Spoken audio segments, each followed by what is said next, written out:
Amis, pour la sixième séance relative à la préparation du DEC par la VAE. Au travers du témoignage de notre amie Rosa qui a subi ses épreuves en novembre 2020, vous avez vu que le jury posait des questions pour bien mesurer la vraisemblance de vos expériences décrites dans votre livret 2. Il souhaite aussi avoir quelques anecdotes à préparer de votre activité sur les points importants de vos fonctions. Par exemple, une révision légale qui a connu quelques situations difficiles, une relation avec un commissaire aux comptes au niveau de son travail et même en tant que chef de division ou chef de groupe ou tout simplement responsable du cabinet, vous avez eu quelques problèmes et il y a des éléments sur lesquels on a besoin.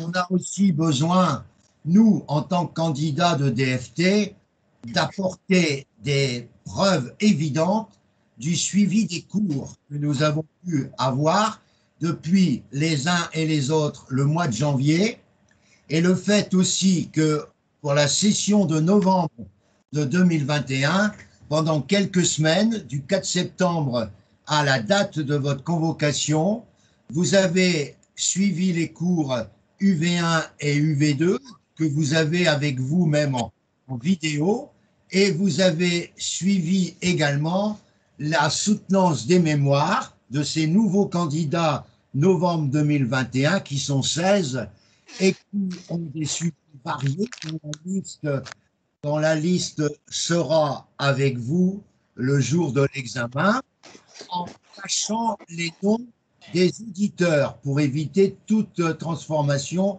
et information à d'autres membres du jury. Donc, il est évident que tous ces compléments que vous avez suivis doivent être utilisés comme apport papier supplémentaire lors de votre soutenance. En effet, il a pu se passer des éléments non négligeables entre le 31 mai, date du dépôt de votre livret 2, et le jour de votre soutenance de VAE. Donc, si vous avez quelques documents, soit la présence au cours avec les mémoires que je vous ai également fait parvenir la liste, mais c'est à vous, membres du groupe VAE, de faire votre choix. Je n'impose rien. Le choix est possible en ce qui vous concerne, d'essayer de trouver ensemble les mémoires que vous allez tenter pendant 3 semaines au maximum de pouvoir suivre et de pouvoir assister, peut-être pas aujourd'hui, mais la semaine prochaine, aux exposés de vos candidats choisis.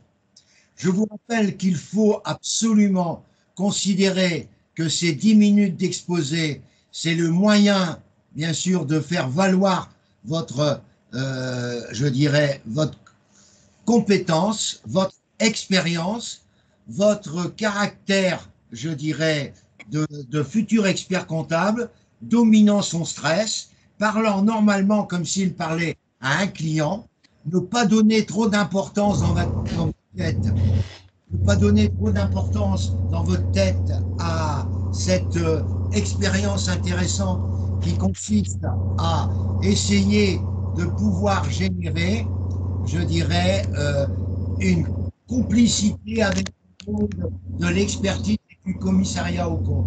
C'est à vous d'apporter le maximum d'éléments intéressants au cours de cet exposé. Je voulais aussi vous dire que la réponse aux questions, il faut montrer que vous êtes, je dirais, attentif aux questions. Laissez parler le jury jusqu'au bout. Ne l'interrompez pas pour montrer que vous connaissez la réponse. Mais essayez aussi de montrer que vous n'allez pas vous précipiter, que vous avez le moment de la réflexion. Des petits silences, ce n'est pas un inconvénient dans ce genre de situation. Ça démontre votre maîtrise, ça démontre votre réflexion, ça démontre votre maturité. Et tout cela doit comporter les éléments de la note ou de la validation pas que feront les deux membres du jury. Vous avez tous des convocations entre le 13, le 14 et le 15. Il nous manque actuellement beaucoup de personnes, mais nous allons attaquer avec les amis présents pour ne pas perdre trop de temps, puisque moi, j'ai une matinée hyper chargée. Je vais demander donc à Nicolas, comme il était le premier à nous rejoindre, ensuite c'est Aimé, à Nicolas de se préparer à cet exposé et des questions pendant 10 minutes, sachant qu'après, il aura, au cours de la semaine ou des semaines à venir, l'occasion de prendre un rendez-vous plus consistant, c'est-à-dire dans les mêmes conditions que l'examen, 45 minutes. Monsieur Nicolas, il est 7h09, nous vous écoutons. Mesdames, Messieurs, je me présente, je m'appelle Nicolas Novillo, j'ai 35 ans, je suis marié et père de 3 enfants. Je suis devant vous aujourd'hui car je pense pouvoir justifier d'une expérience me positionnant au niveau de celle d'un expert comptable. Après l'obtention d'un BTS comptabilité et gestion des organisations, j'ai poursuivi en apprentissage en 2007 au sein d'un cabinet BDO pendant les 2 années de DCG et la première année de DSCG. J'ai ensuite décidé de rejoindre un cabinet de plus petite taille qui correspondait plus à mes attentes professionnelles, notamment celle de m'installer dans le futur en tant qu'expert comptable. C'est ainsi qu'en 2010, j'ai rencontré mon associé expert comptable actuel qui exerçait à Versailles au sein du cabinet Exocet Consulting.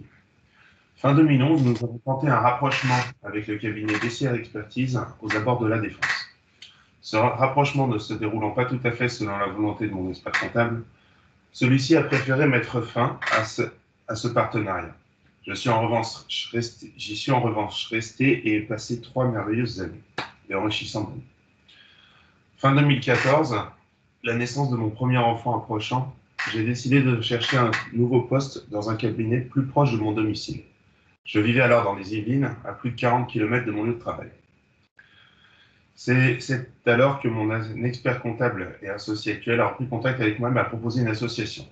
Et ainsi, à 28 ans, je suis devenu associé fondateur du cabinet Recette Expert. J'étais en charge du développement et de la production du cabinet entre 2015 et 2017 depuis mon domicile. Mon associé s'occupant majoritairement de son propre cabinet Exocet Consulting. Durant les 18 premiers mois, j'étais bénéficiaire de l'aide de retour à l'emploi, ce qui ne m'a pas permis de m'inscrire au stage d'expertise comptable, ce que j'ai pu faire fin 2017. À ce moment, nous avons décidé de réellement mettre nos forces en commun afin d'acquérir une clientèle, et cela s'est concrétisé sur le dernier trimestre, augmentant l'effectif de 3 personnes. Aujourd'hui, le cabinet compte 7 personnes avec un chiffre d'affaires en forte progression. Je vais désormais aborder plus précisément le référentiel de compétences. Durant mon parcours, j'ai été amené à travailler sur différentes typologies de missions, aussi bien en termes de tenue et révision que d'autres missions, compilation, sociale, juridique. Compte tenu de la variété des dossiers, j'ai acquis une expérience me permettant de déterminer les besoins des clients et de participer au début, puis rédiger intégralement des offres, puis des propositions et avenants de collaboration pour nos clients et prospects. La clientèle est majoritairement composée de TPE-PME, allant du BNC réalisant 30 000 € de chiffre d'affaires à la PME ou au groupe réalisant entre 10 et 20 millions de chiffre d'affaires. Nous avons la chance d'avoir accompagné certains de nos clients dans le cadre de leur croissance externe, de leur croissance tout court, en mettant notamment en place des groupes fiscalement intégrés ou des comptes consolidés. Évidemment, je ne tiens pas les dossiers seuls, c'est avant tout un travail d'équipe.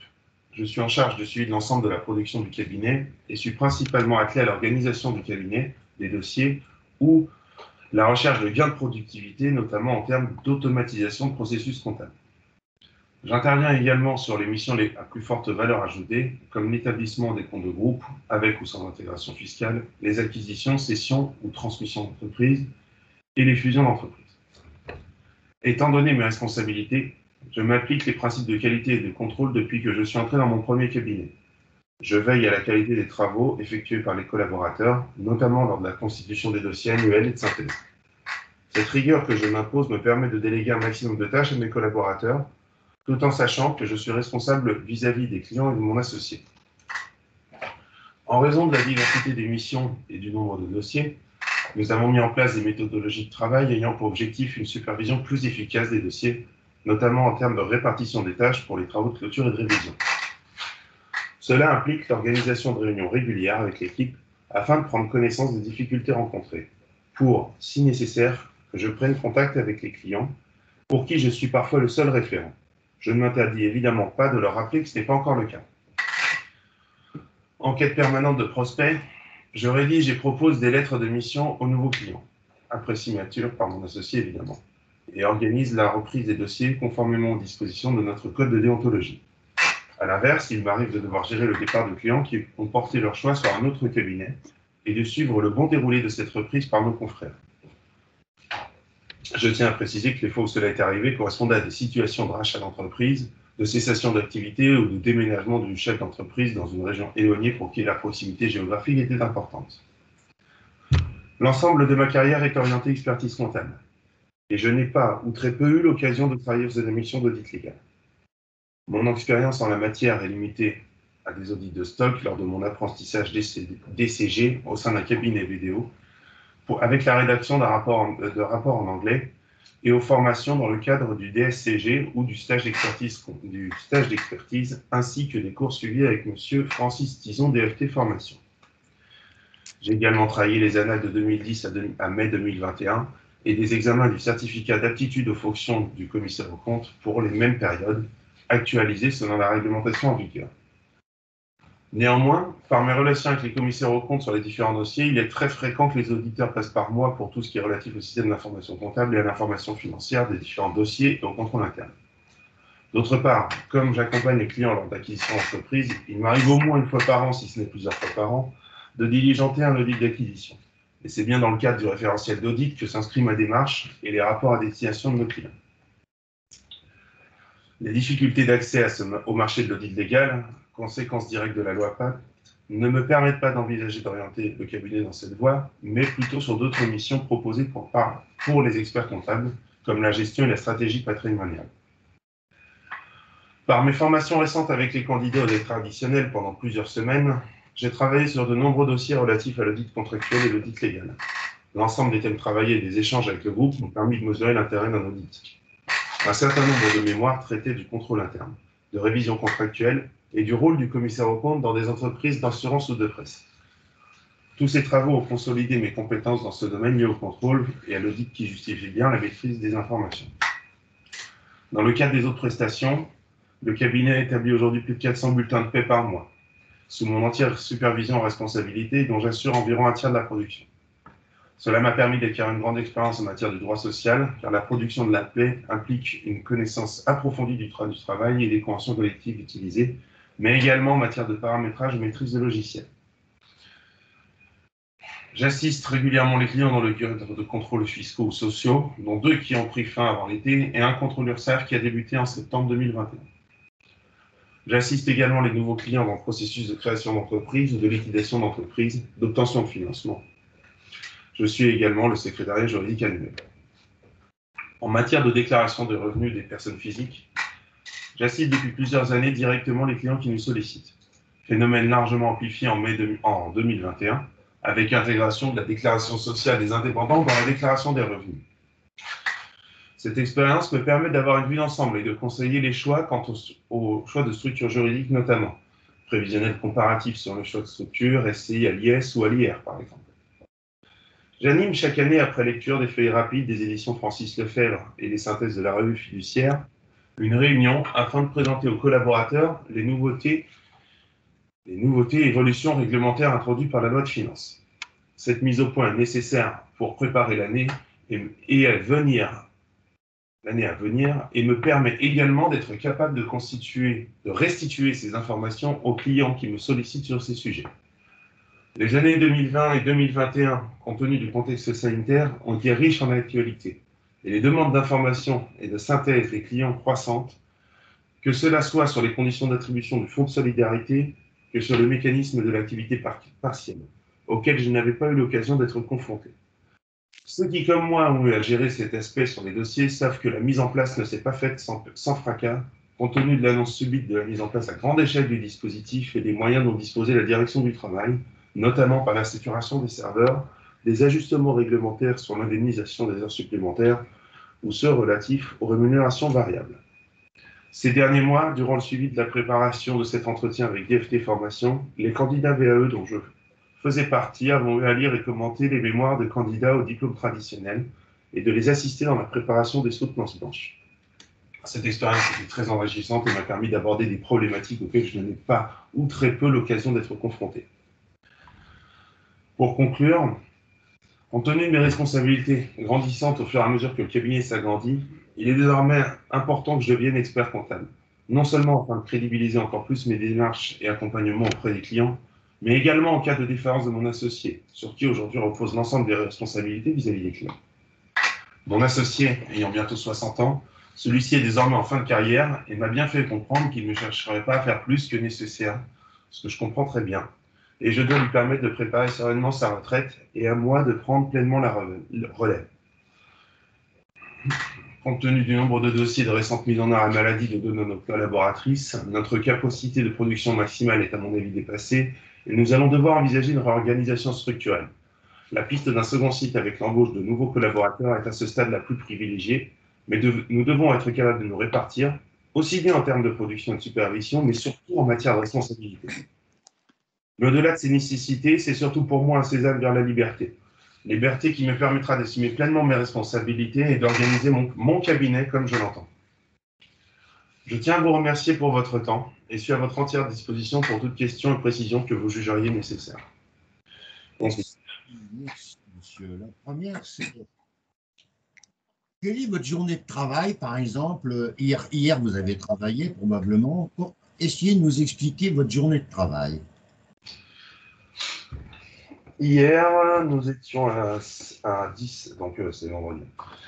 Hier, nous étions le 17 septembre 2021, donc j'ai principalement fait des déclarations de TVA et surtout contrôler des dossiers avant que les collaborateurs fassent des déclarations de TVA. Quand vous dites contrôler, ça consiste à quoi pour vous? Vérifier la cohérence et leur tableau de contrôle de TVA, car sur la majorité des dossiers, nous les faisons tous les mois. Et vérifier, alors je ne peux pas le faire sur tous les dossiers à toutes les échéances, donc je répartis, je prends des dossiers, pas au hasard, mais j'étale ça sur toute l'année. Je vérifie que nous n'avons pas de compte d'attente, des éléments qui traînent en attente dans les dossiers, qu'il ne manque pas d'échéanciers de nouveaux crédits, par exemple, la cohérence des fournisseurs, savoir s'il ne manque pas quelque chose, est-ce que les clients sont bien lettrés pointés, les rapprochements bancaires établis. C'est mon rôle de superviser et de contrôler tout ça. Vous parlez de contrôle de TVA. Vous n'avez pas une technique particulière pour prouver la préparation de vos collaborateurs pour le contrôle de TVA? Il n'y a pas quelque chose que vous mettez en place? On fait des contrôles de TVA qu'on a des gars, par exemple, qui travaillent en prestation de service, ils ont des gros décalages. On fait des fichiers des fichiers Excel qui vont propres à chaque dossier, mais qui permettent surtout aux collaborateurs de faire ces contrôles rapidement, c'est-à-dire de ne pas avoir à retaper les chiffres. Alors effectivement, on a des dossiers de prestation de service, mais on a aussi des dossiers avec de la TVA sur les débits. Et c'est pas pour autant qu'on ne fait pas les contrôles de TVA. Et les collaborateurs savent que la TVA sur les encaissements doit être déclarée lors de l'encaissement, et les contrôles, nous leur avons créé des tableaux spécifiques pour chaque dossier, mais ce ne sont pas des techniques que nous avons nous-mêmes inventées. C'est le contrôle de TVA, les cadrages ou contrôle de TVA, selon les appellations, existent et suivent une logique qui est connue de tous. Très bien. En effet, vous parlez que vous n'aimez pas beaucoup de travaux concernant la révision légale ou l'audit légal que vous avez dit. Comment se passent les rendez-vous avec les quelques commissaires aux comptes compte tenu de la loi Pacte? Est-ce qu'il vous en reste encore des commissaires aux comptes après la loi Pacte? Il nous reste quelques dossiers où des commissaires aux comptes interviennent. En ce qui me concerne, sur mon portefeuille, on est sur... alors, Je vais compter un dossier pour un groupe quand il y en a un qui est sur le groupe du coup. Il nous en reste une dizaine. Et bon, moi, en ce qui me concerne, je ne suis pas spécialement pour la sortie du commissaire aux comptes sur ce dossier. Ça permet d'avoir un autre regard. Après, je ne peux pas non plus aller contre l'avis du dirigeant parce que les dirigeants ont leur propre point de vue sur la question. Certains préfèrent faire l'économie de ce deuxième œil et de cette deuxième strate de contrôle sur la comptabilité, mais il n'y a pas que du contrôle de comptabilité dans l'émission d'audit. Et d'autres vont suivre nos conseils et garder, je pense, les commissaires aux comptes. En tout cas, franchement, je l'espère parce que c'est pas, en ce qui me concerne, je ne trouve pas que l'intervention d'un commissaire aux comptes sur un de mes dossiers soit contraignante. Bien. Et ça me permet surtout l'année suivante d'approfondir les dossiers et de encore mieux compléter mes dossiers s'il y a des remarques. Est-ce que vous avez, votre cabinet, adopté la démarche RSE ou pas?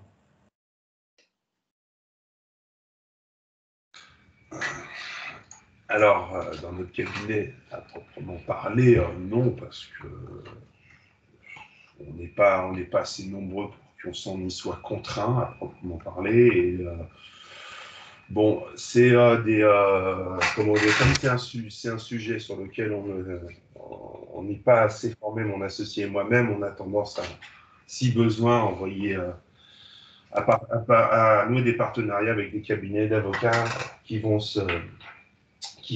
conseiller, orienter le client en la matière.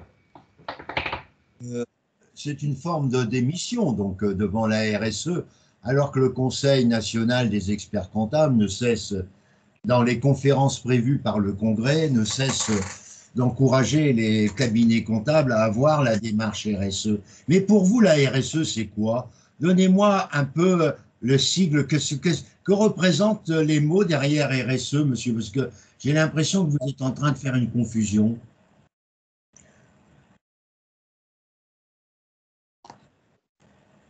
Non, c'est la responsabilité sociale et environnementale, je ne fais aucune confusion. Et alors, quelle raison? Est-ce que le bien-être de vos collaborateurs n'a aucune importance pour vous? Ah si, mais on n'a pas eu besoin de la RSE pour ça. On ne les fait pas travailler le week-end, on ne les fait pas travailler plus que 39 heures. En tout cas, moi, j'y tiens à ce qu'il n'y ait pas de débordement, que la période fiscale pour qu'une période fiscale puisse se passer sereinement et calmement. On ne fait pas on ne met pas les collaborateurs des gens en surménage. Mais c'est pas de l'environnement à proprement parler, mais c'est de la responsabilité sociale. On prend soin de nos collaborateurs parce que malheureusement, je vais vous dire que c'est dans l'air du temps. Les chefs d'entreprise sont à disposition de leur personnel. D'accord. Pour vous, c'est quoi un bon manager?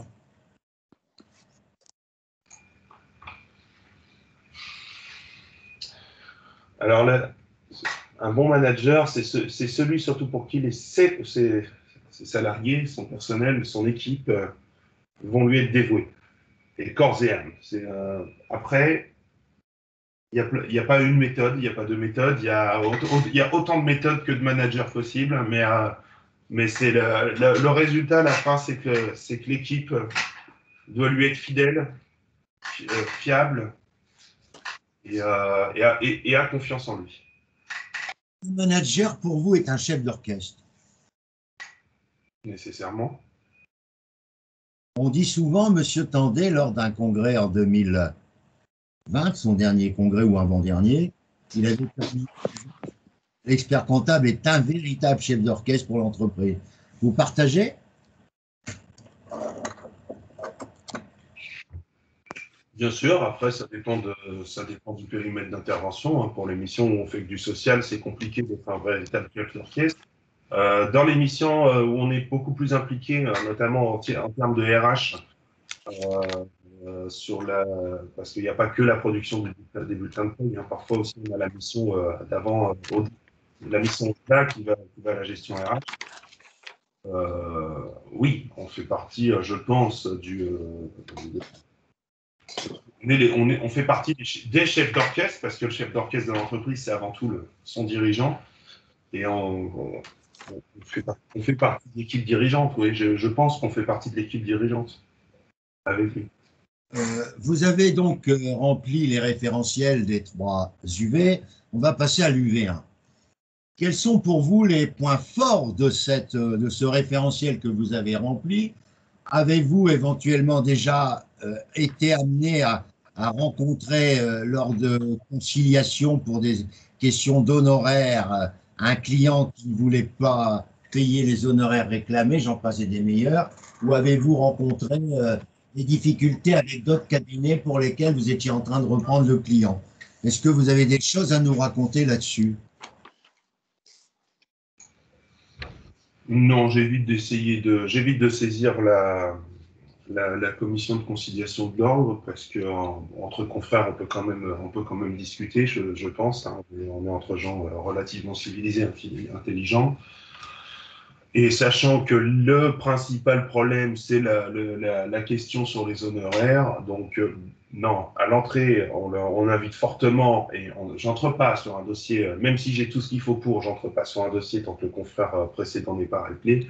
Cela, à la fin, ne nous empêche pas de rentrer. Il faut bien le retenir. Ça ne nous empêche pas de rentrer, mais on ne peut qu'inviter le client, en cas de vrai litige, à aller saisir la commission de conciliation du Conseil de l'ordre. Bon, non, on n'a pas de vraies difficultés en la matière sur ce sujet. On a repris beaucoup de dossiers début 2021. C'est plus, je pense, une problématique de disponibilité. J'ai dû relancer un dossier cette semaine pour récupérer les fakes des années précédentes. Pour qu'au moins il les transmette au client, pour que le client nous les retransmette. Et c'est plus, je pense qu'en cette période de Covid, de surcharge mentale liée au dispositif d'activité de solidarité et d'assistance aux chefs d'entreprise, encore plus qu'avant, on a juste moins de temps à consacrer au transfert de dossiers.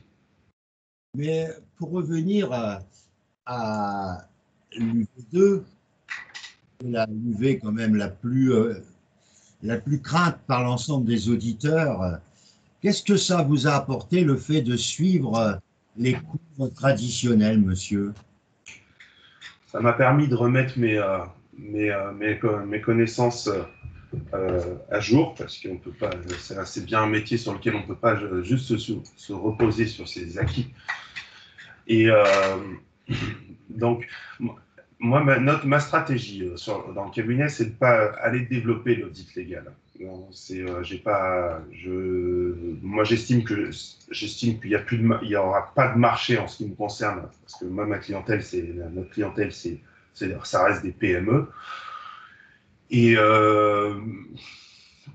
c'est pour ça d'ailleurs que j'aurais pas l'occasion de faire 200 heures dans le cadre d'un stage d'expertise comptable pour pouvoir faire de l'audit. Mais c'était très enrichissant ces dernières semaines, voire ces derniers mois, 9 mois maintenant, d'assistance aux candidats au DEC traditionnel, et puis de faire les annales avec eux les samedis et dimanches matins. Ça a été très enrichissant. Et je vais te faire une proposition. Moi, je dois vous dire aussi que le fait de suivre les actualités avec notre coach en permanence, c'est-à-dire celles à la fois des grandes autorités comme la Compagnie nationale, l'Ordre national, l'ANC, H3C, ça nous donne vraiment une nouvelle perspective. Et le fait, par exemple, d'avoir 2 présidents relativement jeunes, moins de 50 ans, dans les 2 instances des hommes du chiffre, c'est un véritable coup de fouet. Je ne critique pas du tout les présidents précédents qui ont apporté aussi énormément de contributions à l'évolution des métiers, mais on sent très bien à travers M. Canesi et M. Olivier cette volonté de redonner un blason ou de redonner après la pandémie, puisqu'il ne faut pas mettre sur le dos des présidents précédents le fait qu'on est resté un peu, non, on a toujours été dynamique, mais la pandémie a troublé beaucoup de personnes, et vous avez vu que les 2 grandes journées prévues par l'ordre qui ont eu lieu d'abord à Bordeaux, voici quelques jours, et celle qui aura lieu en décembre pour les commissaires aux comptes, ont le même souci, c'est d'être les meilleurs partenaires pour la relance économique. Et moi qui n'étais pas, comme je disais tout à l'heure, friand de commissaire aux comptes, les propos tenus par M. Olivier, qui veut changer l'image du commissaire, qui, au lieu d'être un contrôleur, deviendra un constructeur. Et ça, cette image-là me donne envie d'aller vers le chemin du commissariat dès que je serai en mesure de l'être. Pour l'instant, ce n'est pas le cas.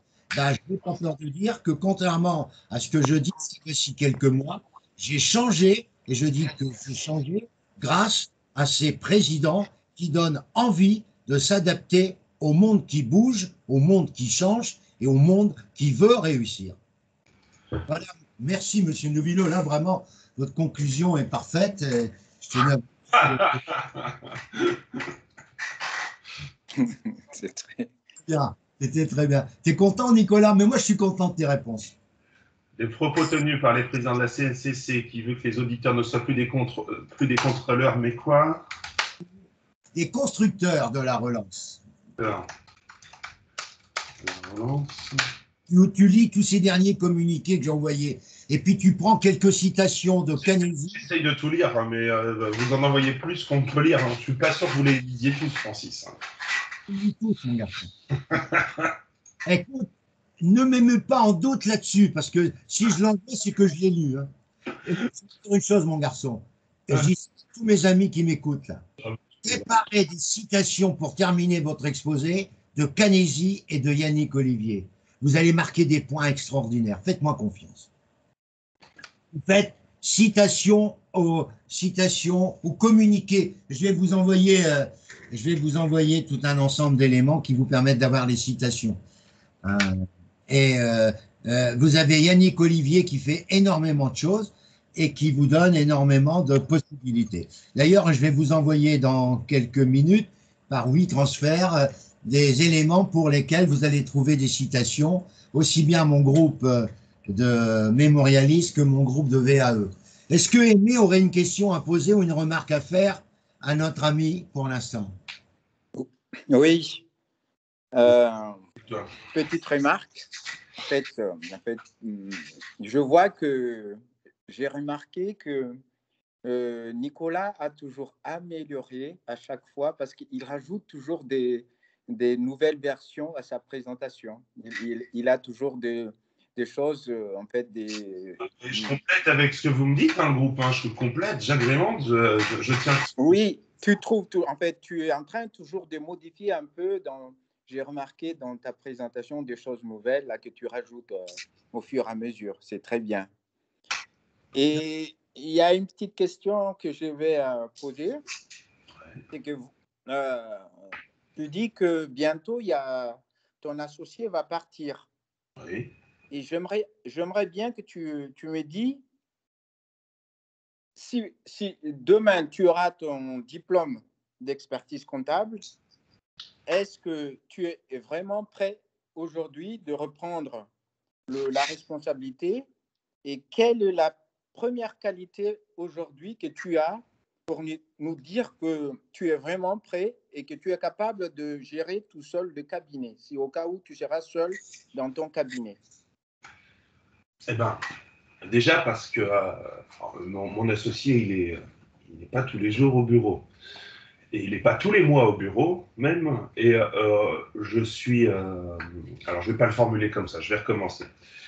Votre question est légitime. En fait, mon associé n'est pas toujours présent au bureau, et nous avons parfois de longues périodes pendant lesquelles il n'est pas au bureau. Et c'est moi qui tiens les rênes pendant ces périodes d'absence, parce que congrès, parce que rendez-vous à l'extérieur, parce que autre choix personnel d'emploi du temps. Et à son retour, nous faisons des réunions de synthèse. Je fais une réunion de synthèse avec lui sur les difficultés que je peux rencontrer, qui sont essentiellement d'ordre de signature. Mais de tout ce qui est questionnement client, assistance des dossiers, etc., je m'arrange pour qu'il ne soit pas dérangé. Il n'y a qu'en cas de difficulté que je prends contact avec lui en cas de difficulté d'ordre relationnel avec les clients, que je prends contact avec lui pour voir comment pour gérer ces situations. Mais ça reste ça reste rare. Hein, ça arrivé une fois en 10 ans. Hein, donc, le reste du temps, c'est moi qui supervise et qui suis à la disposition des collaborateurs pour toutes leurs questions. Donc non, je pense sincèrement être prêt. J'ai plus besoin de filet. Voilà, je sais quand est-ce que je dois aller me documenter quand je connais pas les réponses, parce qu'au moindre doute, je vais de toute façon me redocumenter à chaque fois. Et donc, non, je pense être prêt. J'aimerais également que merci Aimé pour tes questions. Oui. Nicolas, tu es sur la bonne voie, mais retiens bien, dans le sens du manche, retiens bien ce que je t'ai dit au niveau de ton revirement vers le commissaire aux comptes, compte tenu des orientations nouvelles émises par un jeune président plein de bon sens et qui fait des communiqués de très grande valeur, à la fois sur le plan professionnel et littéraire. Ça, c'est très important. Hein, il a des mots qui parlent et ça, c'est pour moi hyper important. Oui, je vais donc demander tranquillement mais sûrement, je vais demander à Aimé dès qu'il sera prêt. Je suis prêt. Alors, juste, si la semaine prochaine, parce que je pense que mon point faible, ça va être le fait que j'ai déjà commencé le stage et que je ne sois pas allé passer mes épreuves. Et que je n'ai pas commencé mes mémoires et mes rapports.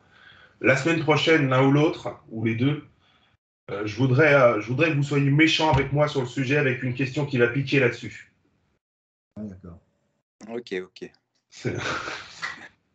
Faut que je m'arrange pour l'expliquer sans l'expliquer. Et il n'y a que les conditions réelles.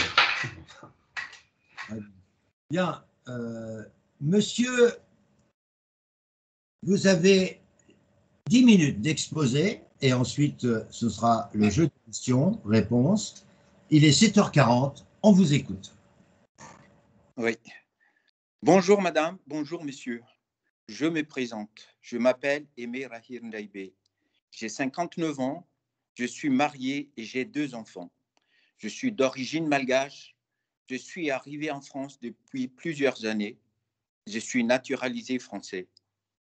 Aujourd'hui, j'ai le plaisir d'être devant vous pour la validation de mes expériences professionnelles afin de devenir expert comptable. Avant de parler de mes expériences professionnelles, je vous présente brièvement mon cursus académique.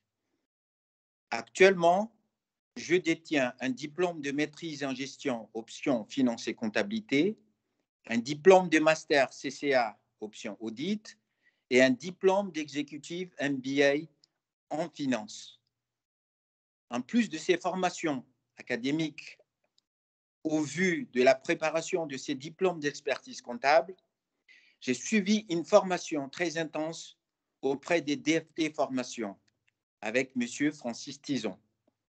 Avec DFT Formations, nous avons travaillé depuis le début de l'année 2021 sur des formations réservées aux DSE traditionnels pour les 3 UV.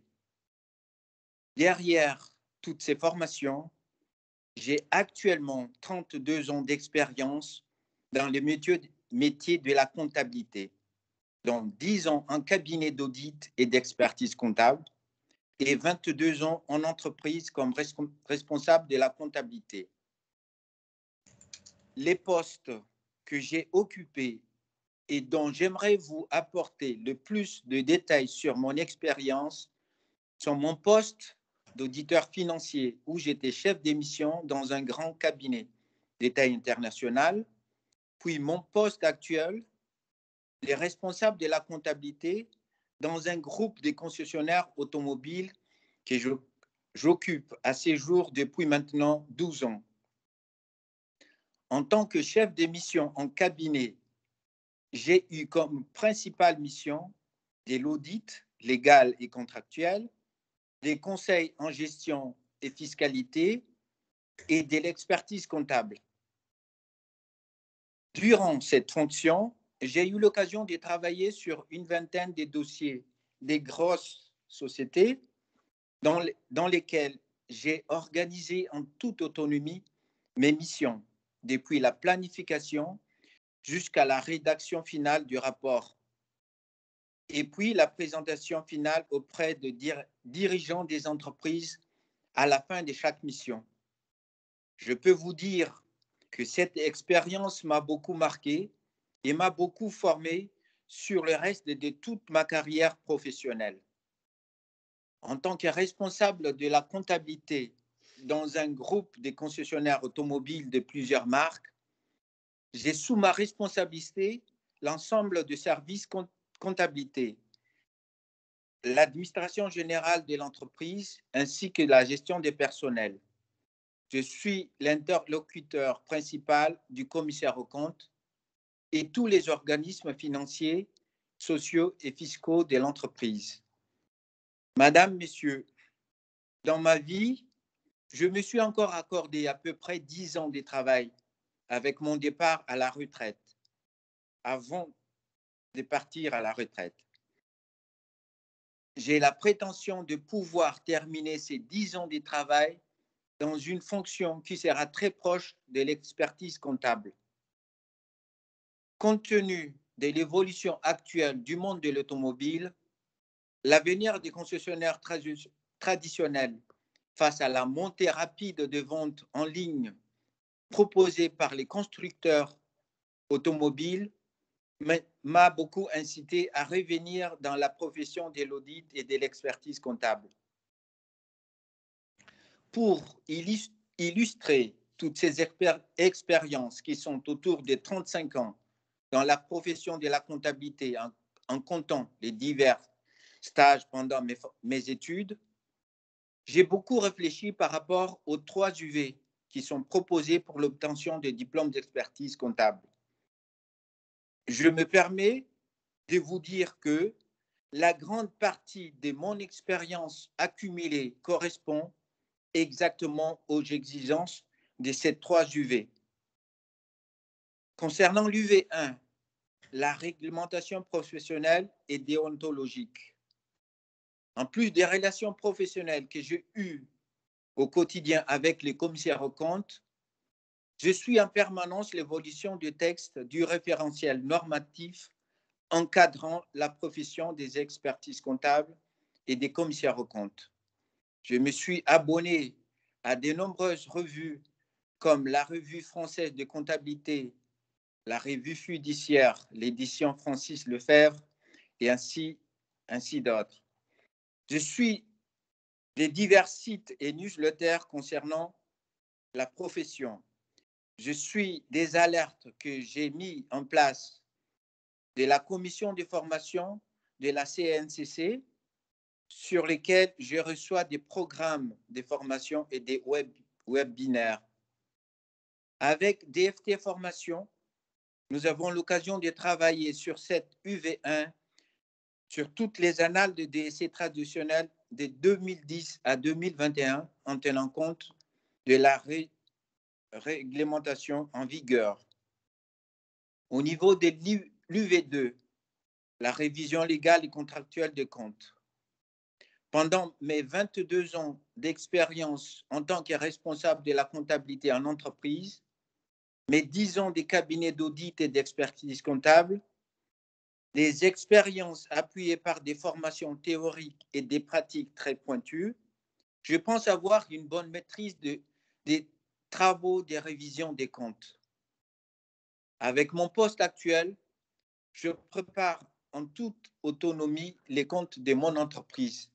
Je suis le seul interlocuteur du commissaire aux comptes pour justifier ma comptabilité. Je me permets de vous dire que pendant mes 12 années de service à mon poste actuel, je n'ai jamais eu de réserve du commissaire aux comptes. Tout était bien passé de manière remarquable, d'où l'attestation du commissaire aux comptes dans mon livret 2. Les travaux effectués sur toutes les annales de 2010 à 2021 du DEC traditionnel m'ont beaucoup permis d'approfondir et d'actualiser mes connaissances techniques sur des cas pratiques que je n'ai pas eu l'occasion de rencontrer dans ma fonction actuelle. Pour l'UV2, le mémoire, communication écrite et orale, avec ma fonction actuelle, je rédige régulièrement des rapports sur des données financières, fiscales et commerciales pour la direction générale de mon entreprise et pour tous les directeurs marketing des diverses marques de constructeurs de l'automobile qu'on représente.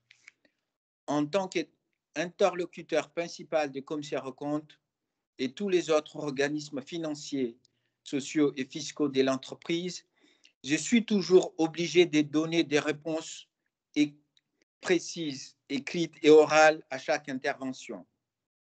Avec DFT Formation, nous avons l'occasion d'assister aux soutenances blanches des mémorialistes des DEC traditionnels le dimanche matin.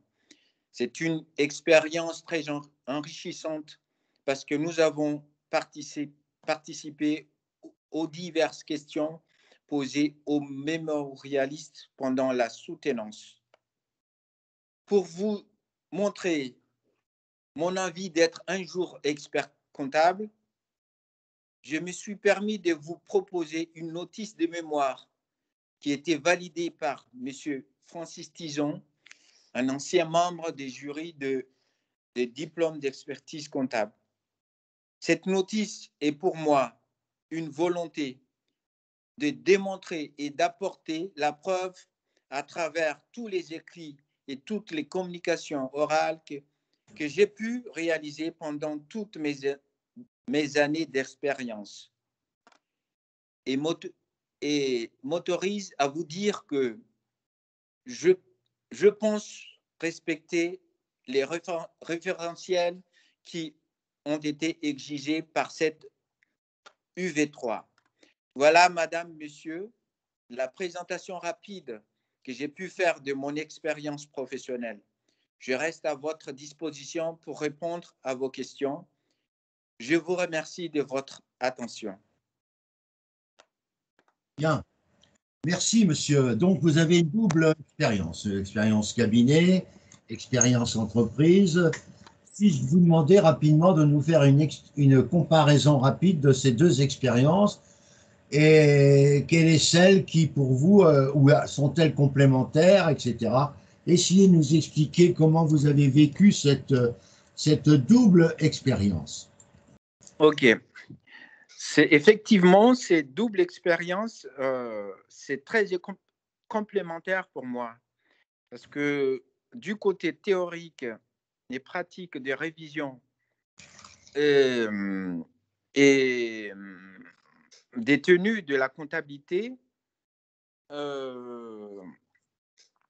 du côté de cabinet d'expertise comptable, je vois d'un côté tous les côtés théoriques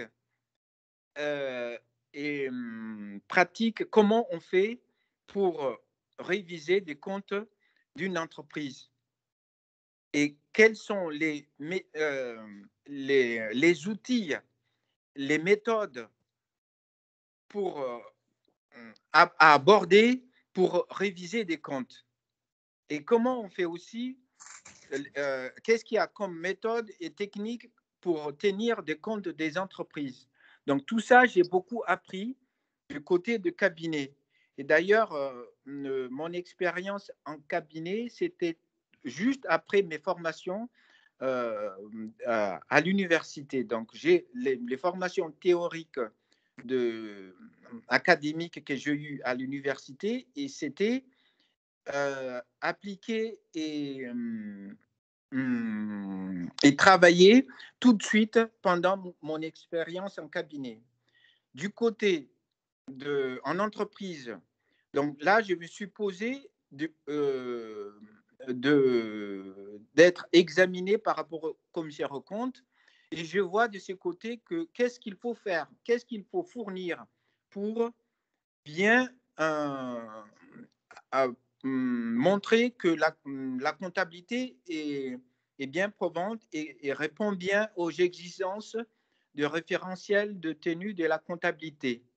Donc, je vois les deux expériences, c'est très, très complémentaire et indispensable pour voir, pour comprendre ce que c'est que, un métier de comptabilité. Bien. Vous avez fini, monsieur? Oui. Merci, monsieur. Conséquence de cette expérience riche, vous avez suivi des cours pour le DEC traditionnel, ce qui est une excellente chose. Mais qu'est-ce que vous avez pu découvrir à travers votre expérience cabinet depuis déjà un certain nombre d'années, votre expérience entreprise et les cours? Comment vous avez pu indirectement profiter de tous ces cours et qu'est-ce que ça vous a apporté précisément l'ensemble de ces cours que vous suivez d'après ce que vous nous avez dit depuis le mois de janvier de cette année. Alors, donnez-moi un petit peu votre impression. Effectivement, comme vous avez dit, en fait, sur mes expériences en cabinet, c'était un peu lointaine, ça fait un petit moment, et l'expérience en entreprise est actuelle, et exactement, c'est pour ça que j'ai choisi de suivre les cours avec DFT Formation depuis le début de l'année 2021, parce que cette formation qui m'a permis de retravailler toutes mes connaissances anciennes de l'école. C'est vrai, j'ai quitté l'école depuis un certain nombre d'années maintenant. Et actuellement, depuis que je suis en entreprise, il y a beaucoup de choses maintenant qui bougent dans le métier de la comptabilité et que je n'ai pas eu l'occasion de voir dans ma fonction actuelle. Donc, depuis que je suis avec DFT Formation, en retravaillant tous les annales de 2010 à 2021 et avec la législation actuelle, ça m'a permis beaucoup de actualiser toutes mes connaissances théoriques et pratiques que j'ai commencé à oublier un peu par rapport à mon activité. Et c'est surtout, ça m'a permis de chercher encore plus des choses que je n'ai même pas pensé à aller chercher actuellement par rapport à mon activité. Bien. Est-ce que justement, vous avez été un peu désemparé quand vous avez vu ces épreuves qui sont quand même effectuées par des professionnels et en conséquence, ça vous a donné quoi comme impression d'être en retard, de ne pas suivre correctement ou donnez-nous exactement votre point de vue? Ok, en fait, je vais pas dire je dis pas que je suis en retard parce que actuellement, c'est vrai que je suis plus dans un cabinet, je suis en entreprise, mais je suis toujours en relation avec notre commissaire aux comptes. Donc, ça me permet toujours, par rapport à toutes les questions qu'on m'a posées pendant la révision des comptes à mon entreprise, je me suis toujours essayé d'être à jour par rapport à toute l'actualité actuellement. Mais c'est vrai qu'il y a beaucoup de choses quand même, même si j'ai des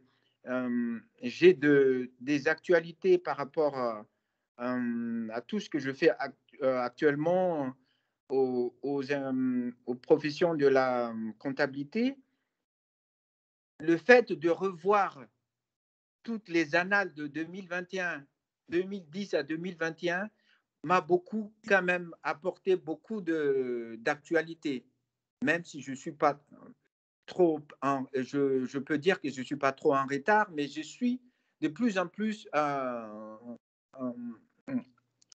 jour, je pense, par rapport à l'actualité de la profession aujourd'hui. Bien. Tout ça vous donne donc une certaine cohérence dans votre formation, le fait que vous soyez là devant nous. Alors moi, ma question est simple. Comment vous vous voyez en 2025? En 2025, donc mon projet aujourd'hui, donc là c'est mon premier objectif aujourd'hui, c'est d'avoir le diplôme d'expertise comptable. Comme je vous ai dit pendant ma présentation, que j'ai un objectif de revenir dans la profession de la comptabilité. Donc demain, si j'aurai mon diplôme d'expertise comptable, je vais revenir dans le métier de cabinet. Et dans un premier temps, je pense revenir dans le cabinet pour remettre à jour tout ce qui est travail au quotidien d'un cabinet d'expertise comptable et des commissaires aux comptes. Et après, dans le prochain objectif, c'est de devenir associé d'un de mes anciens promotions de l'école pour devenir associé et d'être expert comptable associé d'ici 2025. Non. En ce qui concerne l'UV1, vous avez suivi des cours. Quels sont les points essentiels que vous avez mis dans votre référentiel concernant l'UV1 pour justifier votre volonté de rester informé? Donc, du point de vue de UV1, aujourd'hui, c'est vrai que j'ai suivi des formations avec DFT Formation, mais en plus des formations que j'ai suivies depuis 2021, j'ai beaucoup que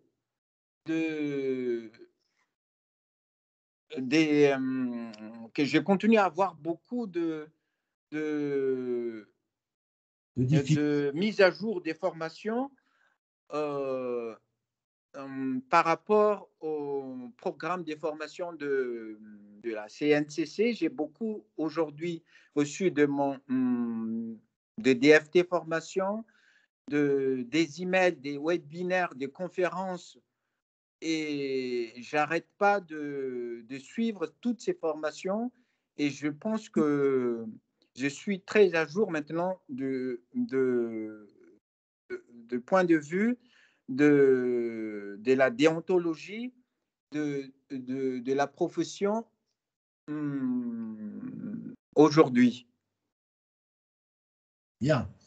Alors, pour l'UV2, on sent quand même que votre parcours de directeur comptable s'est un peu éloigné, je pense, des problèmes relativement complexes de l'UV2. Comment avez-vous l'impression d'avoir pu réviser la fusion, la conso, l'intégration, etc. Donnez-nous votre impression et donnez-nous ce que vous avez rempli dans l'UV2 qui peut confirmer votre expérience et votre, je dirais, indirectement, compétence dans ce domaine. Oui, pratiquement, c'est vrai qu'aujourd'hui, en parlant de fusion, donc par rapport à ma fonction actuelle, j'ai pas du tout de cas de fusion dans mon groupe. Et c'est vrai que j'ai des formations théoriques pour ça, mais pratiquement, j'ai pas beaucoup d'expérience sur ça. Par contre, du côté consolidation, j'ai fait des consolidations dans mon groupe actuel. C'est vrai que c'est de consolidation qui est très simple. parce que tout est, en fait, c'est les quelques filiales qui est dans le groupe, tout est rattaché dans une holding qui est en haut. Et tout, en fait, c'est des consolidations qui est très simple parce que c'est des consolidations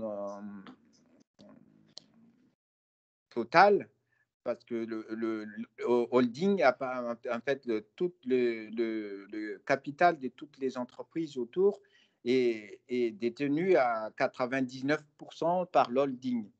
Donc, du côté consolidation, c'est très simple. Il suffit d'éliminer quelques opérations internes dans les groupes et quelques traitements seulement faciles de compte. Et ça fait une consolidation très simple. Et c'est moi qui m'occupe de tout ça en totalité. Et après, du côté de intégration fiscale, c'est toujours moi qui m'occupe de tout ça. Et tout était, en fait, l'impôt, tout ce qui est impôt sur les sociétés est traité au niveau de la holding. Mais théoriquement, donc, le fait aussi de travailler avec DFT Formation, depuis le début de l'année 2021, ça m'a donné beaucoup d'actualité de toutes ces questions de consolidation, des fusions, d'intégration fiscale, parce que j'ai suivi des webinaires des thèmes de sujets régulièrement par rapport à toutes les revues importantes actuellement en France, comme la revue Fiduciaire et la revue française de comptabilité. Donc, théoriquement, je suis à jour du côté de ce côté par rapport à ma formation que je suis actuellement avec DFT Formation. Non. Justement, est-ce que vous connaissez, puisque vous faites ça à peu près assez régulièrement, la différence entre le bilan cumulé et le bilan consolidé? Les bilans consolidés, c'est les bilans en fait du groupe après les traitements de consolidation de tous les groupes. Et les bilans cumulés, c'est que je crois que c'est les bilans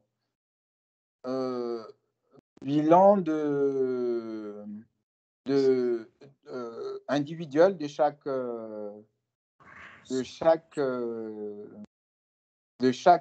filiale. Si vous avez-vous l'impression de faire un bilan cumulé ou un bilan consolidé? Un bilan consolidé, mais cumulé, je pense que c'est si je ne me trompe pas.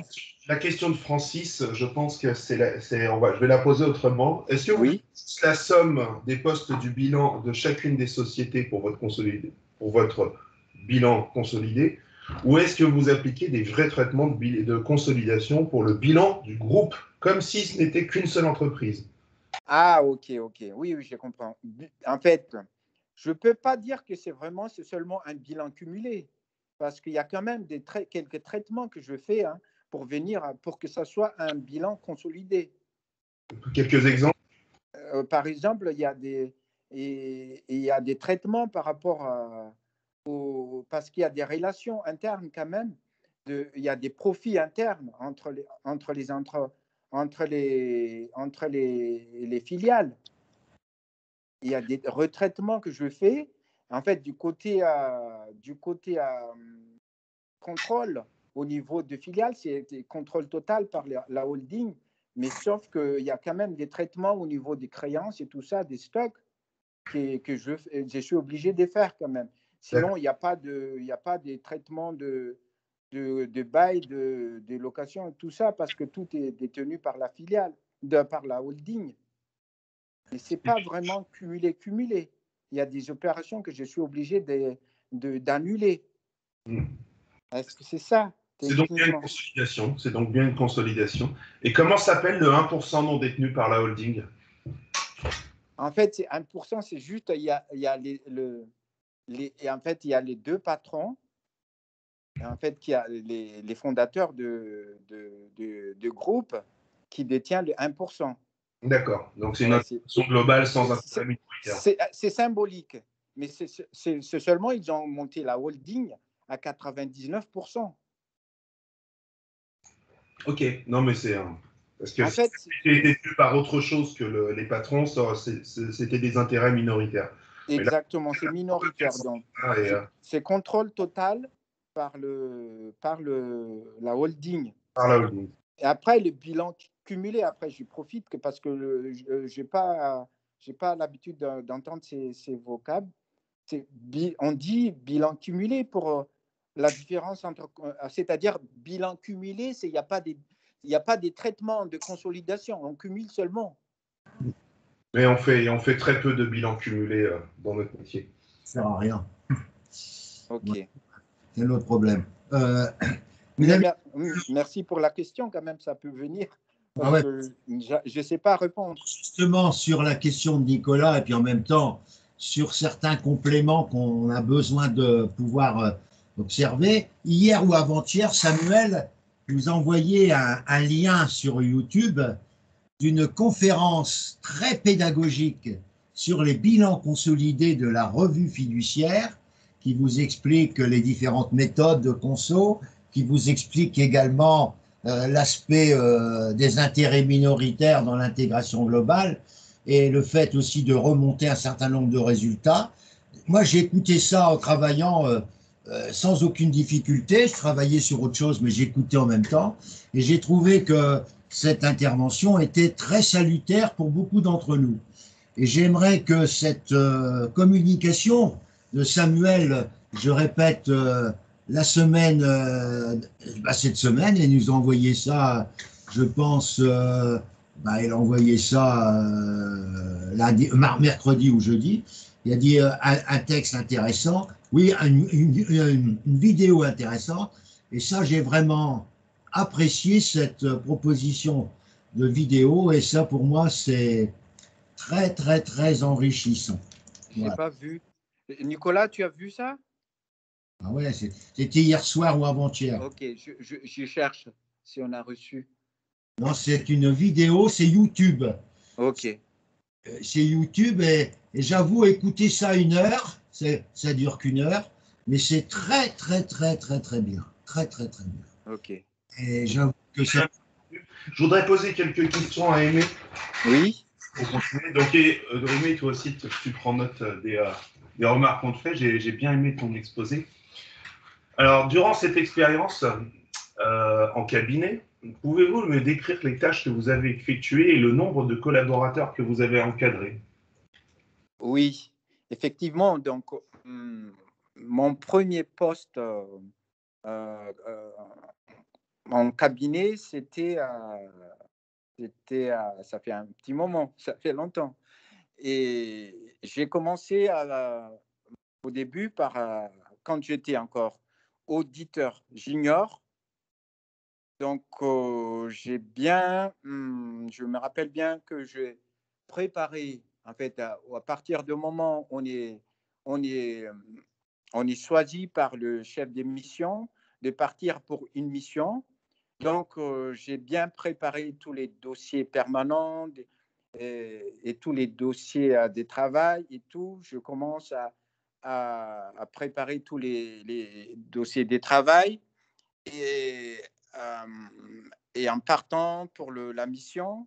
Donc, on a tous le programme de travail dans le dossier et on commence, en fait, en général, quand on faisait l'audit, on commence toujours l'intérim vers le mois d'octobre, quelque chose comme ça. On a fait des inventaires et tout. On a fait tout. En général, l'intérim, c'est pour les procédures, vérification des procédures, des contrôles internes et tout ça. On a fait tous les procédures des achats, procédures des ventes, des trésoreries et tout ça, et la tenue de la comptabilité, et surtout les procédures contrôle interne, et puis la procédure d'inventaire et tout. Après, donc on commence après les comptes pour la finale. On révise tous les comptes Donc, on prend le programme de travail, on fait un par un les cycles de tout, en fait, les IMO, les stocks, la trésor et tout, et on finit tout et on monte les rapports d'émission. Après, quand j'étais en chef d'émission, après, donc, quand on reçoit les missions par rapport au manager, donc j'avais tout à ma responsabilité de planifier la mission. Donc, choisir l'équipe, préparer tous les dossiers et prendre contact avec les entreprises et monter tous les dossiers et former l'équipe et partir en mission avec les équipes. Donc, souvent, on déplace et je commence sur le terrain, je commence à faire des briefings avec mon équipe et pendant la mission. Donc, je regarde tous les rapports que les auditeurs montent au fur et à mesure dans les dossiers et je commence à préparer des questions et tout ça. Et à la fin, donc, je fais le recap de tous les dossiers de travail de chacun de l'équipe. Je commence à monter mon rapport et à la fin, je vois avec mon manager et on passe à la présentation auprès de dirigeants des entreprises. Je ne sais pas si tu veux un peu plus de détails ou c'est ta question. Non, c'est déjà très bien, c'est exactement la question, c'est exactement la réponse. Hein, la question, okay. C'est quelle tâche? Et ben voilà les tâches. Oui. Si vous deviez intervenir sur la révision de compte d'un dossier en expertise, dans quel ordre aborderiez-vous les comptes? Si, je n'ai pas entendu, là, il y a un mot que j'ai raté. Je recommence. Si, oui. Si vous deviez intervenir sur la révision de compte d'un dossier en expertise, dans quel ordre aborderiez-vous les comptes? Ok, révision des comptes. Sur un expertise. Donc, je commence toujours quand j'ai tous les états financiers en tant que révision de compte. Hein. Révision de compte ou omission de... On ne parle pas d'audit, on parle de... Non, on ne parle pas d'audit, je parle d'expertise comptable. Donc, c'est-à-dire, je ne tiens pas, la comptabilité, mais je viens juste pour réviser les comptes. Ça peut être les deux. Oui, ça peut être les deux. OK. Donc, si je ne tiens pas le compte, donc je déplace pour aller en tant que commissaire, en tant qu'expert comptable. Je commence toujours par les stocks. L'inventaire, comment s'était fait l'inventaire. Je regarde l'état d'inventaire. Je commence toujours à réviser la valorisation du stock par rapport au mode de valorisation, par rapport aux résultats d'inventaire physique réellement, comment étaient évalués les comptes. Après l'évaluation du stock et tout ça, parce que je peux passer un peu de temps pour contrôler la valorisation des stocks. Après, je commence tout de suite par la trésorerie, là, parce que c'est très rapide. Je commence par contrôler la trésorerie, donc les rapprochements, les comptes et tout ça. Après, après la trésorerie, je vais faire les immobilisations et contrôle les immobilisations et tout. Après, je regarde rapidement les comptes clients et fournisseurs. Après, à la fin, je fais rapidement des revues analytiques pour voir les comptes des résultats. Et à la fin, je finis par les juridiques pour voir un peu les juridiques. Bon, est-ce que c'est ça? C'est pas une mauvaise réponse, mais juste la ventilation analytique avant les immobilisations. Ah, Parce que les IMO peuvent bouger en fonction de la revue analytique. Ok, ok. Donc, sinon, Donc, on peut faire le boulot sur les IMO.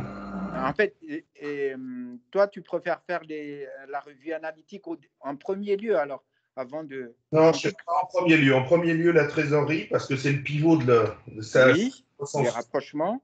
Et voilà. Alors, les rapprochements, oui, mais la trésorerie, donc Oui. ça intègre les emprunts et les comptes courants. Oui. Après, les fournisseurs, la revue analytique des charges, les clients ventes, les clients les ventes, les stocks, les IMO, le personnel, l'État, tout ce qui est relatif aux États, impôts et taxes. Oui. Et après, on arrive effectivement au juridique, les capitaux propres et après les autres comptes. Okay, ça, c'est le centre classique d'un dossier de travail en expertise comptable en 2021 et depuis déjà une bonne dizaine d'années maintenant. Ah, ok, ok. Merci. Merci de ta précision. Ça m'a promis, mais je pensais que tout le monde allait être là, mais pour l'instant, les gens à qui j'ai proposé cet horaire ne semblent pas en adéquation. Moi, je suis désolé, je peux pas faire l'impossible. Moi, j'ai plusieurs groupes. Il faut que je tienne compte des besoins des uns et des autres. Je ne peux pas faire autrement. Il n'y a plus que 3 semaines de rencontres, du moins collectives, ensemble. C'est-à-dire, si je calcule bien, le 25. Ensuite, c'est le mois d'octobre, le premier dimanche du mois d'octobre. Et après, il y aura le deuxième dimanche du mois d'octobre et l'examen aura lieu la semaine qui suit. En conséquence, j'aurais plaisir. Francis, par rapport au fait qu'on va aider deux stagiaires, je ne suis pas contre sur le fond. Je trouve que juste là, les trois prochaines semaines, je vais parler à mon nom d'abord, mais je pense qu'Aimé et les autres seront d'accord avec moi. Je pense qu'on va surtout travailler nos entretiens. Je pense qu'Aimé, il fait ça comme moi, il fait ça aussi en dehors de nos heures de groupe et ça nous bouffe déjà, c'est pas que ça nous mouche, c'est qu'on doit déjà y consacrer une certaine énergie. Alors, je propose pour qu'on puisse aider, c'est avec plaisir hein, d'aider deux mémorialistes, mais qu'aujourd'hui, à la limite, vous puissiez définir quels stagiaires vont être avec nous pour que la semaine prochaine, éventuellement, on puisse participer à leur entretien, pas à leur entretien, mais à leur soutenance blanche. Par contre, la dernière semaine avant la VAE, avant les oraux, je pense qu'il faut pas qu'on intervienne trop, il faut qu'on soit concentré sur notre VAE. Moi, après, je veux bien avec plaisir, même à partir du samedi 16, 2 heures le samedi et 2 heures dimanche de 7h à 9, je suis là pour vous aider avec eux. Non, mais je suis tout à fait d'accord par rapport à la dimension du travail qui est pour vous fondamentale et je comprends très bien que la vie est un choix, je n'arrête pas de le dire. Mais ce que je veux, c'est améliorer vos attestations et à travers, même si vous n'avez pas pu suivre aussi bien que prévu les deux mémorialistes, au moins que vous ayez 2 mémoires sous le coude, ou 3 mémoires, ça dépend, de mémorialistes, pour démontrer au jury que depuis le mois de septembre, vous travaillez sur des mémoires. C'est-à-dire d'avoir la feuille dans laquelle, moi, avec la liste des mémoires, eh bien, monsieur Aimé, tata, etc., a suivi pendant plusieurs semaines les soutenances et travaux réalisés par ce candidat qui a fait la mémoire sur autant et un autre candidat qui a fait. C'est-à-dire, c'est pour nourrir, même si au fond de vous-même, vous n'avez pas pu déployer tout ce que vous aviez fait en janvier, février, mars, avril, eh bien, que vous puissiez avoir une preuve complémentaire de votre permanence de suivi que vous avez recommencé dès le mois de septembre. C'est-à-dire que je nourris votre valise d'attestations complémentaires. Ok, j'ai compris la démarche. Ok. Oui, c'est vrai que je ne l'avais pas vu comme ça. Est-ce que ça vaut le coup qu'on se pointe avec une nouvelle attestation à l'entretien? Bien sûr. Ouais. D'ailleurs, on le dit, entre le 31 mai et le 13 ou 14 ou 15 octobre, il y a pu se passer des choses au niveau de votre carrière. Il y en a peut-être qui ont changé de boîte. Ok. Non, mais c'est des événements qui arrivent régulièrement et que le jury peut trouver à travers ces éléments complémentaires. La démarche est logique, c'est pas juste soutenir des candidats, c'est aussi pour nous aider. Nous. Ah ouais. De toute façon, ça nous aurait aidé dans notre culture en général. Hein. De toute façon, avec la liste des mémoires que vous allez communiquer, vous dites, voilà, on a choisi, j'aurais pu choisir les 15 mémoires parce que les 15 étaient intéressants, mais il a fallu qu'on se répartisse les tâches entre les différents candidats à la VAE. Moi, j'ai donc choisi ça, ça et ça, et j'avoue franchement, même vous allez les recevoir à la maison par rapport à ce que vous avez choisi. Alors, comme vous êtes les deux là, les unis du coup, nous, avec Aimé. Oui. On est unis. Comme vous êtes les deux premiers, et je vous laisse choisir, on va les chercher, ces mémoires. Et je vais mettre votre nom, comme ça vous êtes sûr d'arriver à avoir des mémoires que je vous ferai parvenir par la suite. Donc, Oui. je vous dis par la suite, ce sera dès tout à l'heure, dès que j'ai terminé. Donc, je regarde la liste des candidats et du moins les mémoires. Est-ce que vous avez la liste des mémoires que j'ai communiquées hier? Vous avez les mémoires de Marion, les mémoires de Mama Faye, les mémoires de Rosa, qui prévoit une démarche pour le problème de... Hier, c'était hier, c'est ça? Ouais, c'était hier. Les mémorialistes de DFT. Allez. Les mémorialistes de DFT. Je vous laisse quelques minutes pour choisir. Il y a un candidat qui ne m'a pas envoyé parce que c'était un candidat que je considère comme un candidat ami, mais qui n'a pas envoyé son mémoire parce qu'il n'a pas préparé avec moi, mais ça c'est pas là. Il a préparé, il a écrit tout seul. Oh là là. Il y a Ambalio, il a un sujet. La spécificité de la conversion d'états financiers SICOADA au format US-GAAP, exemple d'un établissement privé d'enseignement supérieur américain à but non lucratif. Alors là, à son jury, il doit être... Merde, il s'y attend pas. Je vois pas là la liste des mémoires. Là, c'était hier.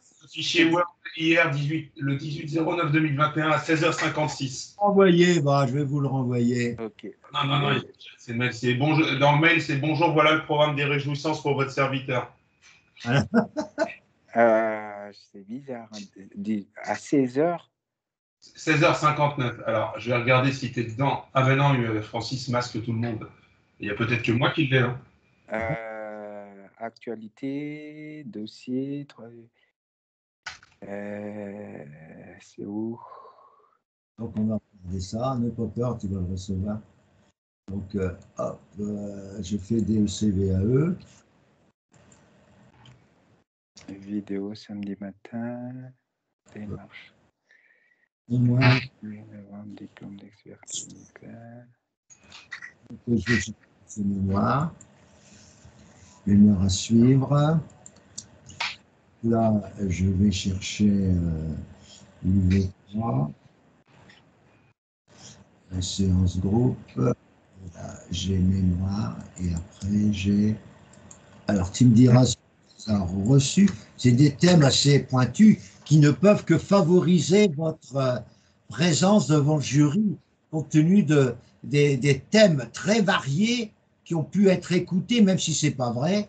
Vous avez écouté les soutenances de 7h à 14h, plusieurs dimanches consécutifs. Voilà comment on dit.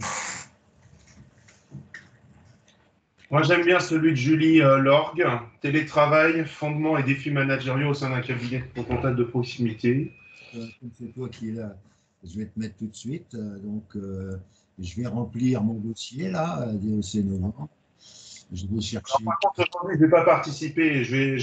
Peut-être que j'écouterai, mais après 9h, j'avais déjà des trucs de prévus. C'est pas un problème d'écouter ou pas, je m'en fous. C'est que tu me donnes ton nom pour Julie, quoi, c'est tout. Ouais.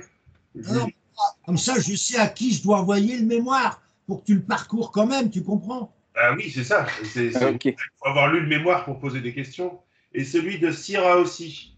Enjeu du turnover dans les petits cabinets d'expertise comptable, comment fidéliser les collaborateurs. Ça, c'est deux sujets que je vis au quotidien et leur mémoire, je veux savoir ce qu'ils peuvent m'apporter. Donc, je mets Nicolas ici, comme ça, je vais mettre Nicolas. Je mets Nicolas devant Cyr. Et notre ami Cyr, voilà. Donc, Nicolas. Ensuite. Je l'ai trouvé. Ouais, je l'ai. Alors, qu'est-ce que tu vas prendre, mon cher Aimé? En fait, ça, c'est à l'ordre de passage, alors le nom ici. Oui. Moi, je vais mettre ton nom devant deux mémoires. OK. Je regarde, responsabilité sociétale, entreprise, spécificité des comptes d'État. C'est forcément des agréés. Télétravail, fondement des défis managériaux, pilotage de accompagnement, mise en place d'un projet de transformation digitale, j'ai guidé des conversions d'états financiers. Il y a la mémoire qui a accroître. Pour Rosa, il faut qu'elle fasse gaffe, hein, parce que proposition d'une démarche méthodologique pour gérer la coexistence de deux comptabilités pour une entité, faut trouver un autre terme. Enfin, parce que vis-à-vis des tiers, de l'État, des fournisseurs, il n'y a qu'une seule entité, une seule comptabilité. Donc, il faut, là, tel que je lis son truc, il y a deux comptabilités. Alors que je vois très bien où elle veut en venir, mais il faut peut-être qu'elle tourne sa phrase autrement. C'est bon, après avoir, Francis? Oui. Je vois l'enjeu de turnover dans les petits cabinets. Nicolas l'a pris. Ah, parce que c'est mon cas aussi dans l'entreprise, les turnovers. Il y a quelque chose que j'aimerais, parce que c'est un contrôle de gestion dans les TPE, PME. Et ça, comme tu es dans TPE, PME, PME surtout. Ouais, dis-moi alors, Francis, parce que je vois tout à peu près. Je vois. Michel Fétu. C'est l'audit contractuel dans les cabinets camerounais. Il fait des propositions intéressantes qui peuvent être reprises également pour la France. Et c'est qui? Michel Fétu. Michel Fétu. Oui, ouais, c'est un peu le développement de l'audit contractuel dans les cabinets d'expertise comptable de taille humaine. Oui. Ça, bonjour. Oui. Donc. Je suis terminé, mais je t'ai pris sur mon mobile parce que ça arrivait sur mon mobile et je vais te prendre. Tu arrêtes, je vais te prendre sur mon ordi. Merci. Bon, essaye de voir. Tu peux prendre Rosa, tiens. Aimé, prends Rosa. Rosa, c'est assez pointu. Hein. Mais moi, je prendrais pour toi, parce que ça vaut le coup, c'est Cédrine. Roussi Cédrine. C'est ce que je pense aussi. C'est ce que j'allais dire. Parce que toi qui t'y connais en compte de groupe, tu as des compétences, donc du coup, tu peux faire partie de je pense que son mémoire peut t'intéresser. C'était où? C'est en quatrième page. C'est le premier de la quatrième page. Rousset Cédrine. Rousset Cédrine. C'est le premier. Ok. Bonjour, rebonjour. Ouais, bonjour Rosa. Pour l'instant, il n'y a que deux personnes, c'est les meilleurs. Hein. C'est Nicolas et Aimé, mais les autres, ils n'ont pas apprécié que je fasse à 7 heures. Bon, tant pis pour moi, hein, tant pis pour eux. Et ça, c'est dommage parce que j'ai pu passer que deux personnes, mais on a beaucoup plus parlé. On est content que tu viennes nous rejoindre, chère Rosa, et que tu rappelles un peu le travail que tu as accompli l'an dernier devant ce jury VAE. On a eu la chance de te connaître déjà voici quelques temps. On a eu la chance aussi d'avoir quelques-unes de tes questions qui restent bien figées dans mémoire sphère de gauche et qui nous a permis d'avoir quelques idées. Il y a Nicolas et Aimé qui sont là et qui aimeraient d'abord te remercier de ta présence plus précoce que prévu par rapport à la date de rendez-vous avec les autres et éventuellement te poser quelques questions. Je vais donc laisser la parole à mes deux amis pour le moment. Peut-être que d'autres viendront après, mais c'est assez surprenant de la part de gens que je considère comme sérieux et qui ne sont pas là ce matin.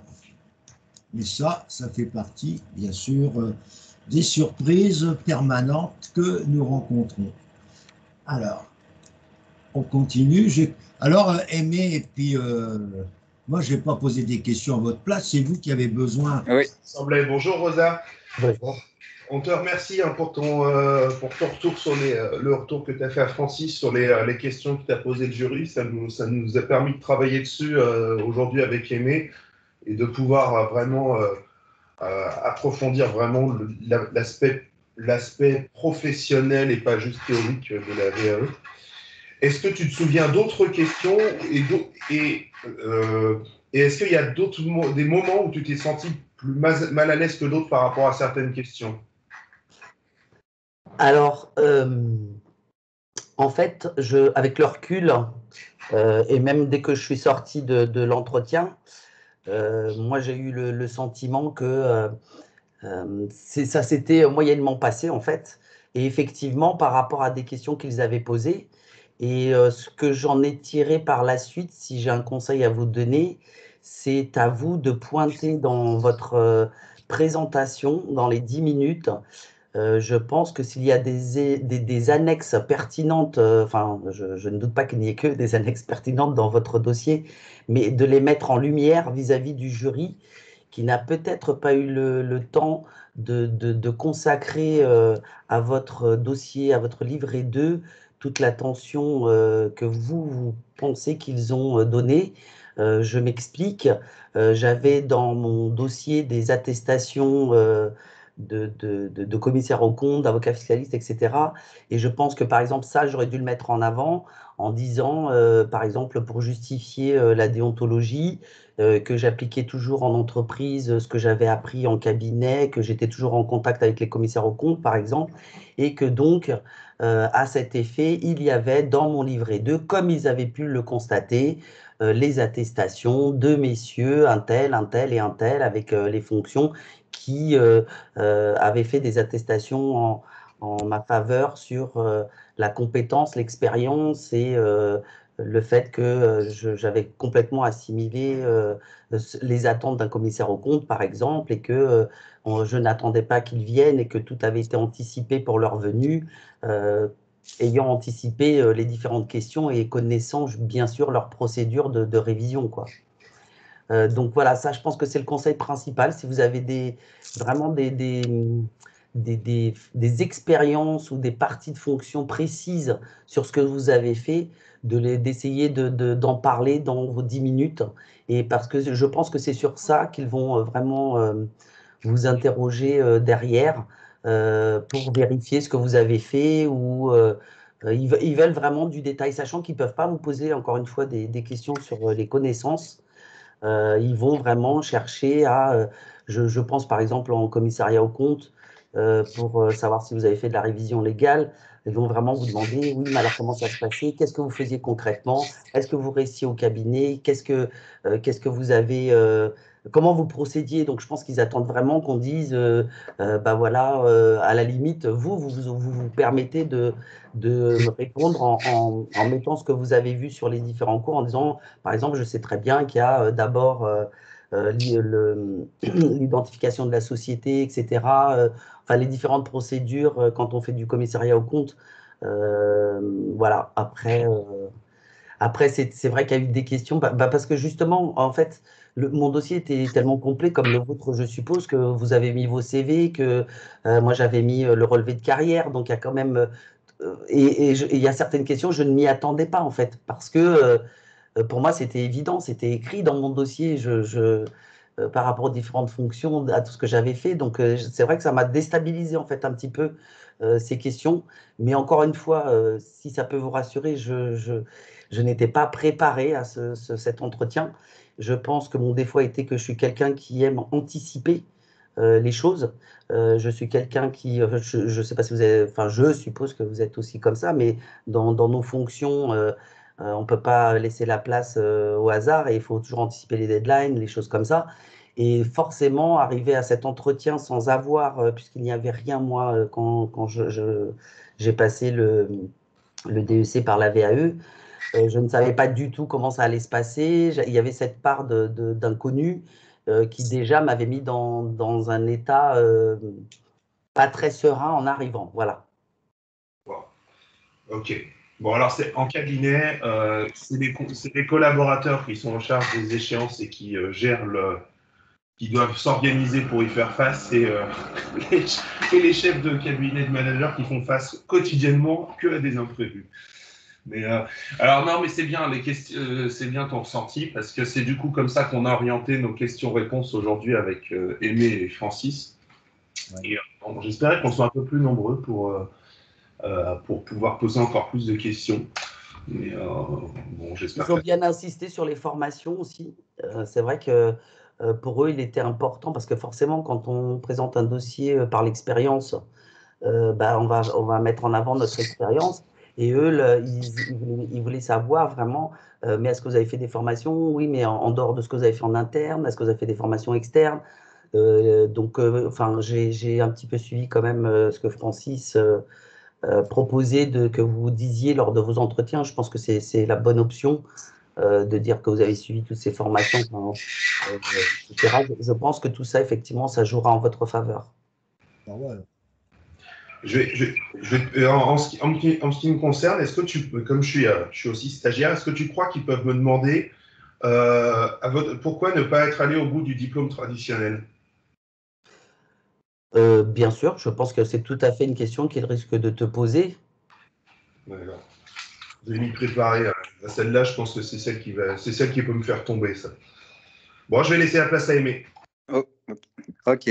Bonjour Rosa. Bonjour. Ouais, en tout cas, merci beaucoup Rosa pour tout ce que tu nous as donné depuis les emails, des emails déjà, mais aujourd'hui aussi encore tout ce que tu viens de dire, c'est très important pour nous parce qu'on, comme tu dis, on ne sait pas trop qu'est-ce qu'on attend comme question là les jours de soutenance. Donc, merci beaucoup et merci encore. Et ma question, quand tu étais venu alors, est-ce que tu étais venu avec ton ordi? Comment tu fais? On a droit avec en plus des papiers, on vient avec l'ordi ou comment on fait? Alors moi, personnellement, je m'étais présentée avec… parce que en fait, ça a changé. Moi, quand je l'avais transmis, moi, je devais envoyer les formulaires papier. Oui. À l'époque, et ça a changé aussi même pour la VAE. Mais moi, quand je l'ai passé, puisque j'étais un petit peu hors circuit, moi, hors procédure, parce que moi, je devais le passer au mois de mai 2020, moi, alors que la première session officielle n'a lieu qu'en novembre 2020.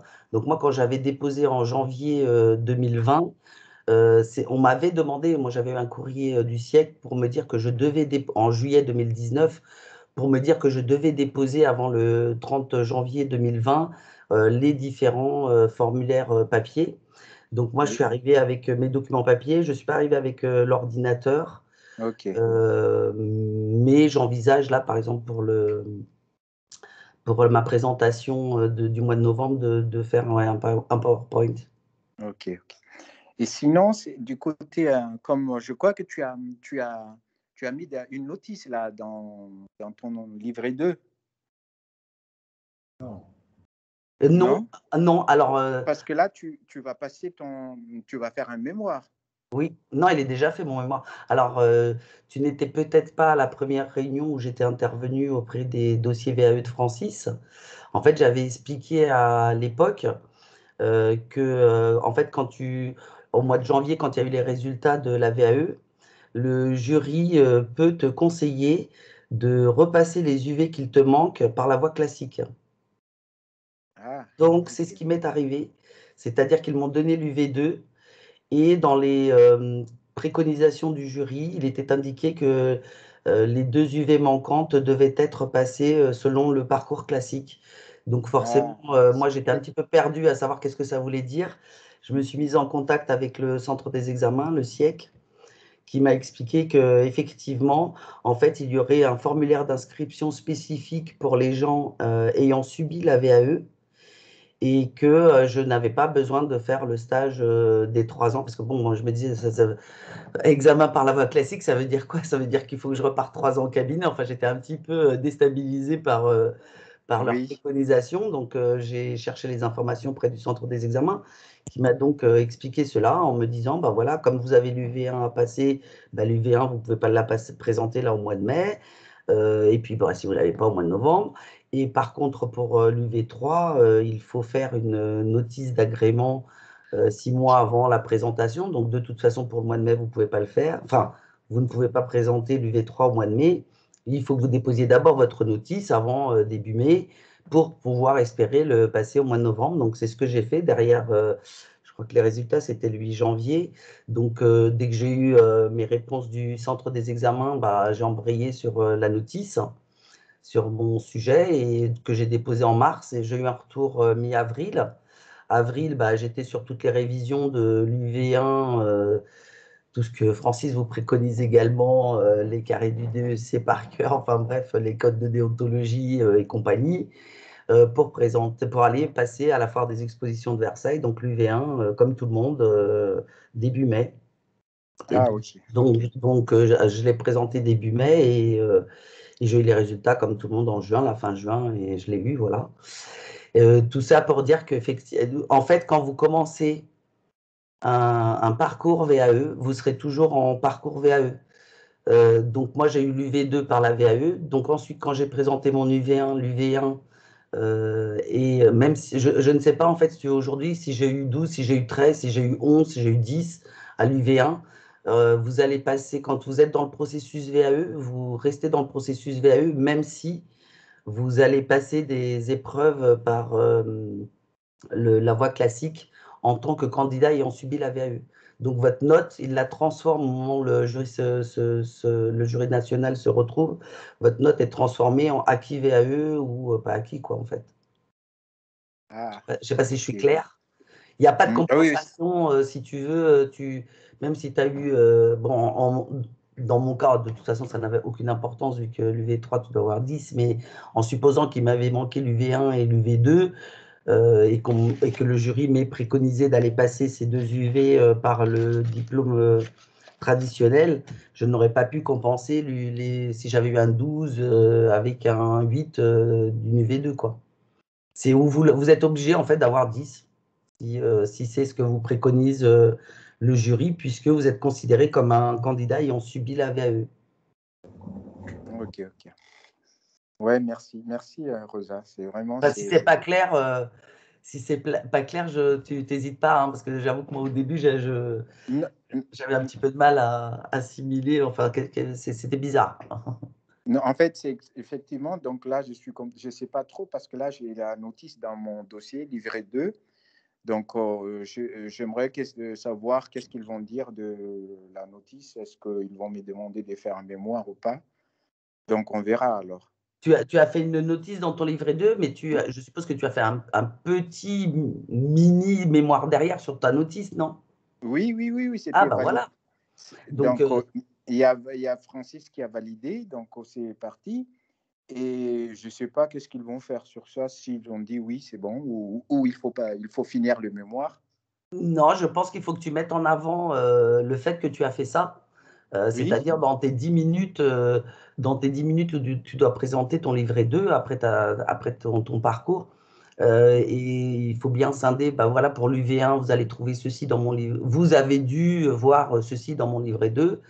Et puis, ah, quand tu arrives à l'UV3, il ne faut pas hésiter à dire, voilà, nous avons fait comme si je devais présenter l'UV3 au niveau de, classique. des J'ai classiques, oui. donc fait une notice et avec une problématique conformément au référentiel que vous sollicitez pour la VAE sur une problématique que j'ai trouvée très intéressante qui est voilà, enfin, le sujet de ta Ah, notice. super, super.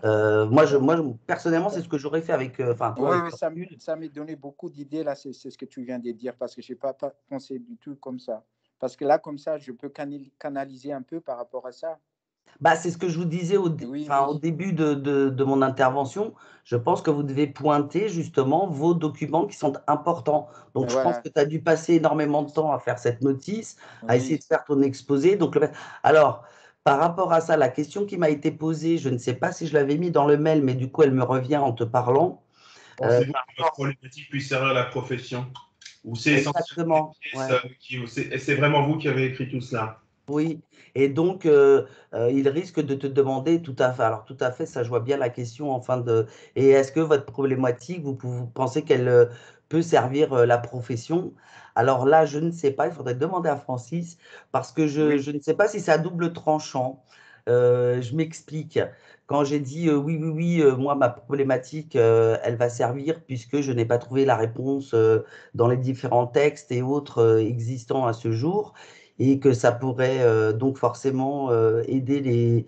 Est-ce que du coup, c'est pas pour ça que cette UV, je devais la passer en traditionnelle pour que justement bah, elle soit publiée, etc. Parce que les VAE ne sont pas, à ce que je sache, publiés pour l'instant. Je sais pas. oui. Effectivement, je me suis préparé à la réponse de ça. Quel est le rôle d'expert comptable par rapport à ces problématiques que vous soulevez dans votre notice? Et- Voilà, je ne sais pas quelle est la posture du jury par rapport à l'UV3 de la VAE. Est-ce que c'est dans le même esprit que l'UV3 traditionnel qui est de dire qu'il faut que ça serve la profession, les scientifiques, etc. je Ou pense est-ce que c'est que la même ça chose. reste, ou est-ce que Oui. ça reste, je prouve de par mon expérience que j'ai rencontré des situations qui sont du même niveau que ceux des experts comptables dans leur travail quotidien. J'avoue que là, est-ce qu'on ne prend pas un risque à dire oui, ça va servir à tout le monde et que du coup, ils se disent, ah ben, il est tellement bien leur truc qu'on va lui demander de vraiment faire un sujet qui soit publié, quoi. Ça, je sais pas. Non, Je c'est sais pas, Moi, Francis. j'ai regardé, Francis nous a transmis la liste des mémoires là, qui vont, les thèmes des mémoires de chacun des candidats.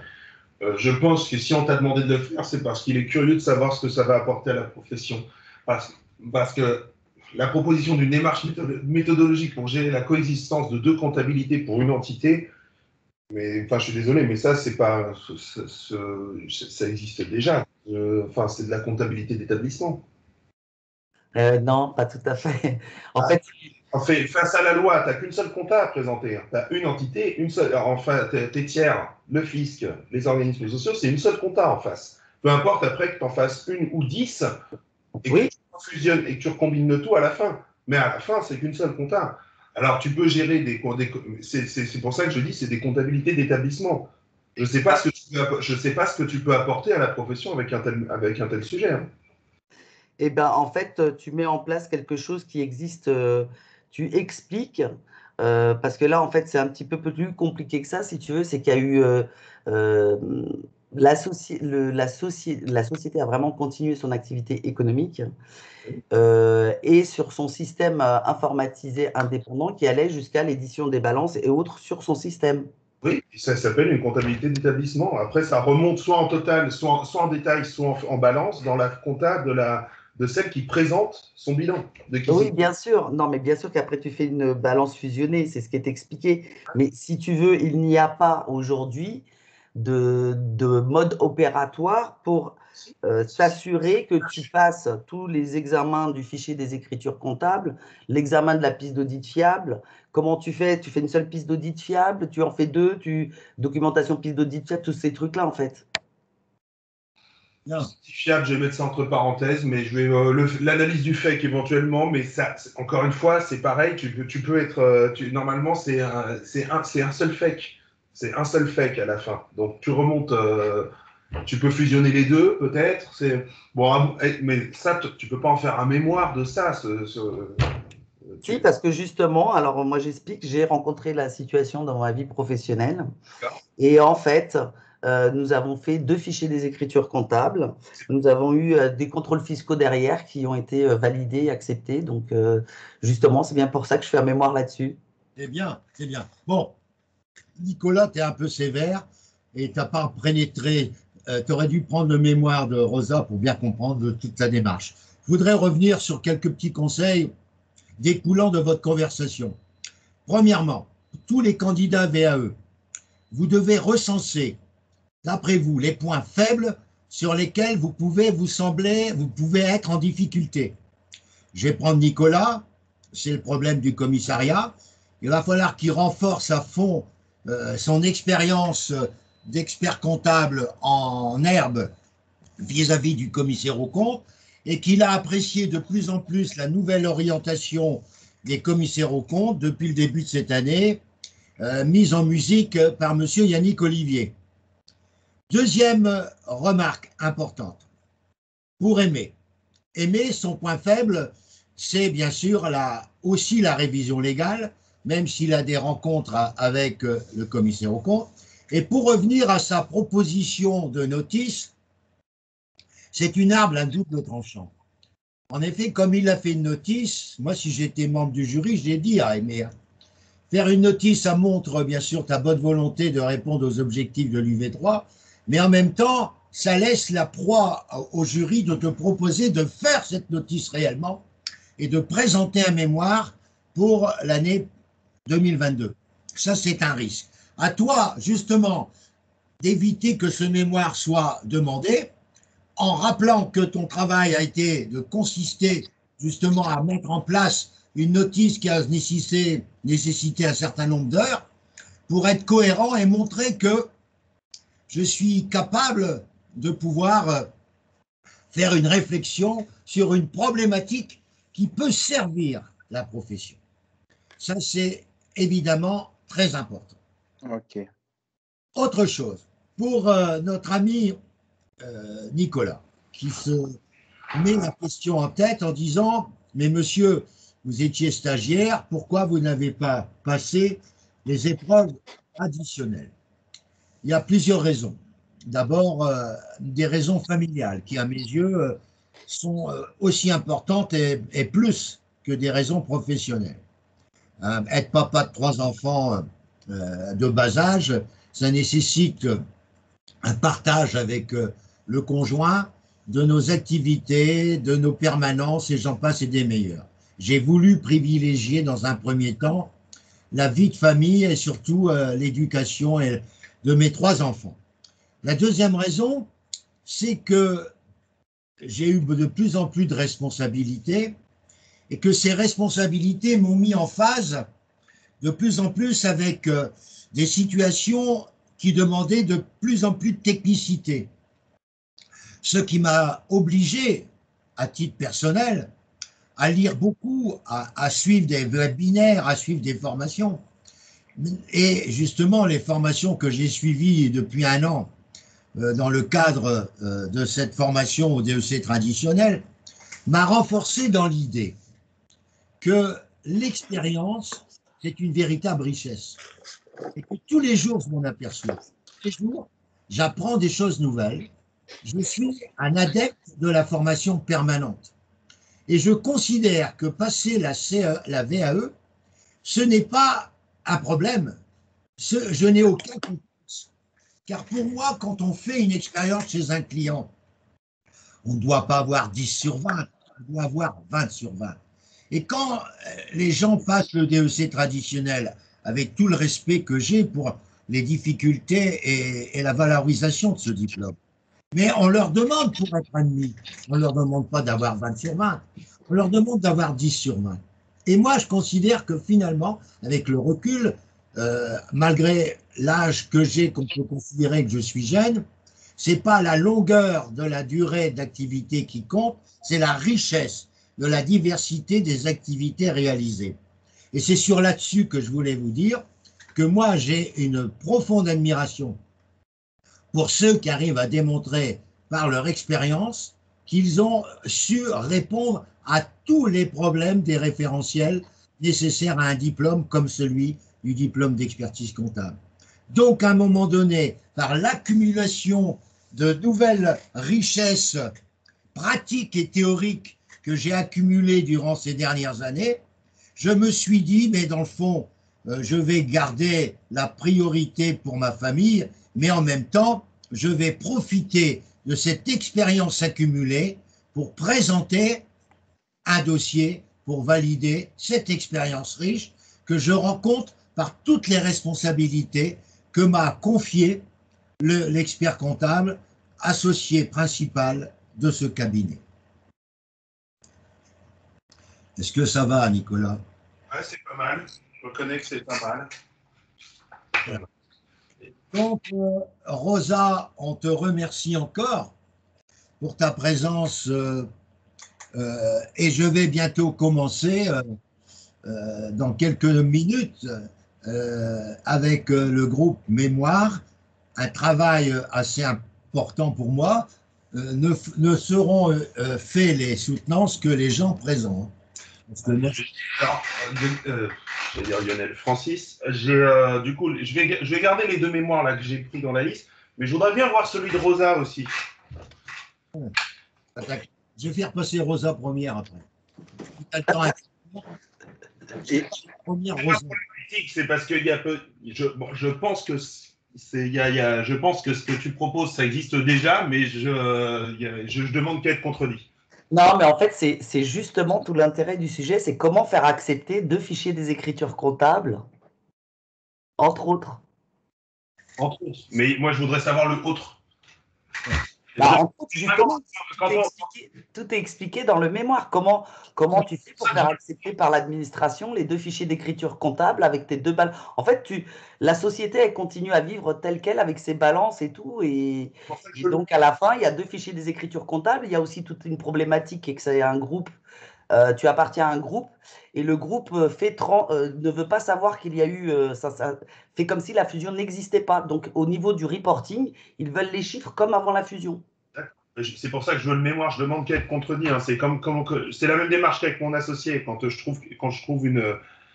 Comment dire, quand il y a quelque chose qui m'arrange pas qui m'arrange pas, ou quand je trouve une documentation avec une réponse que je propose, je demande qu'à être contredit à chaque fois. Voilà.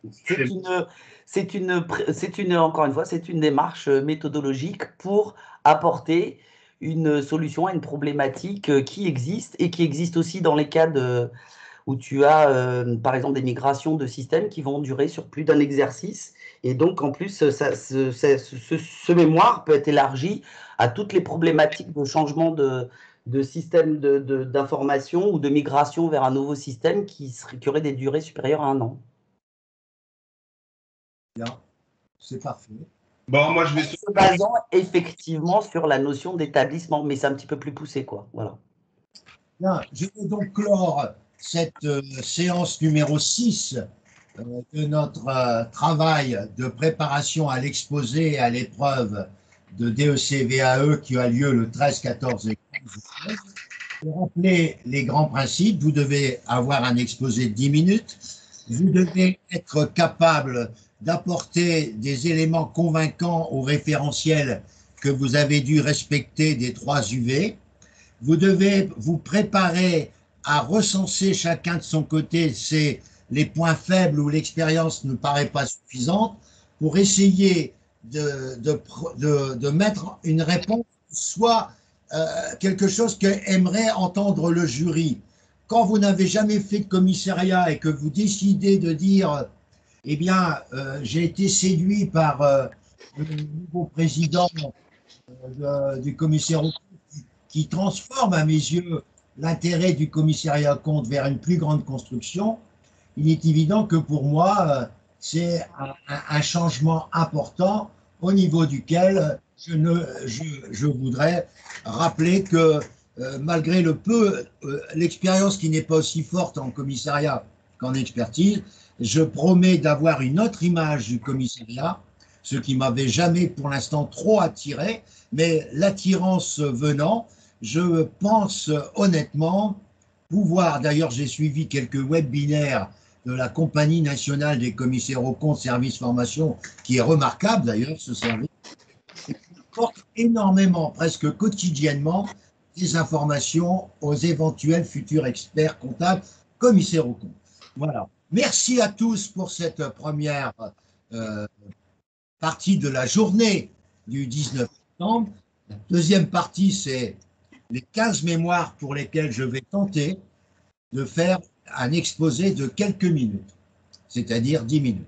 En vous remerciant, et je vous laisse donc apprécier dans quelques instants la venue de ces, en principe, 15 personnes. J'arrête cet enregistrement et vous remercie de votre présence.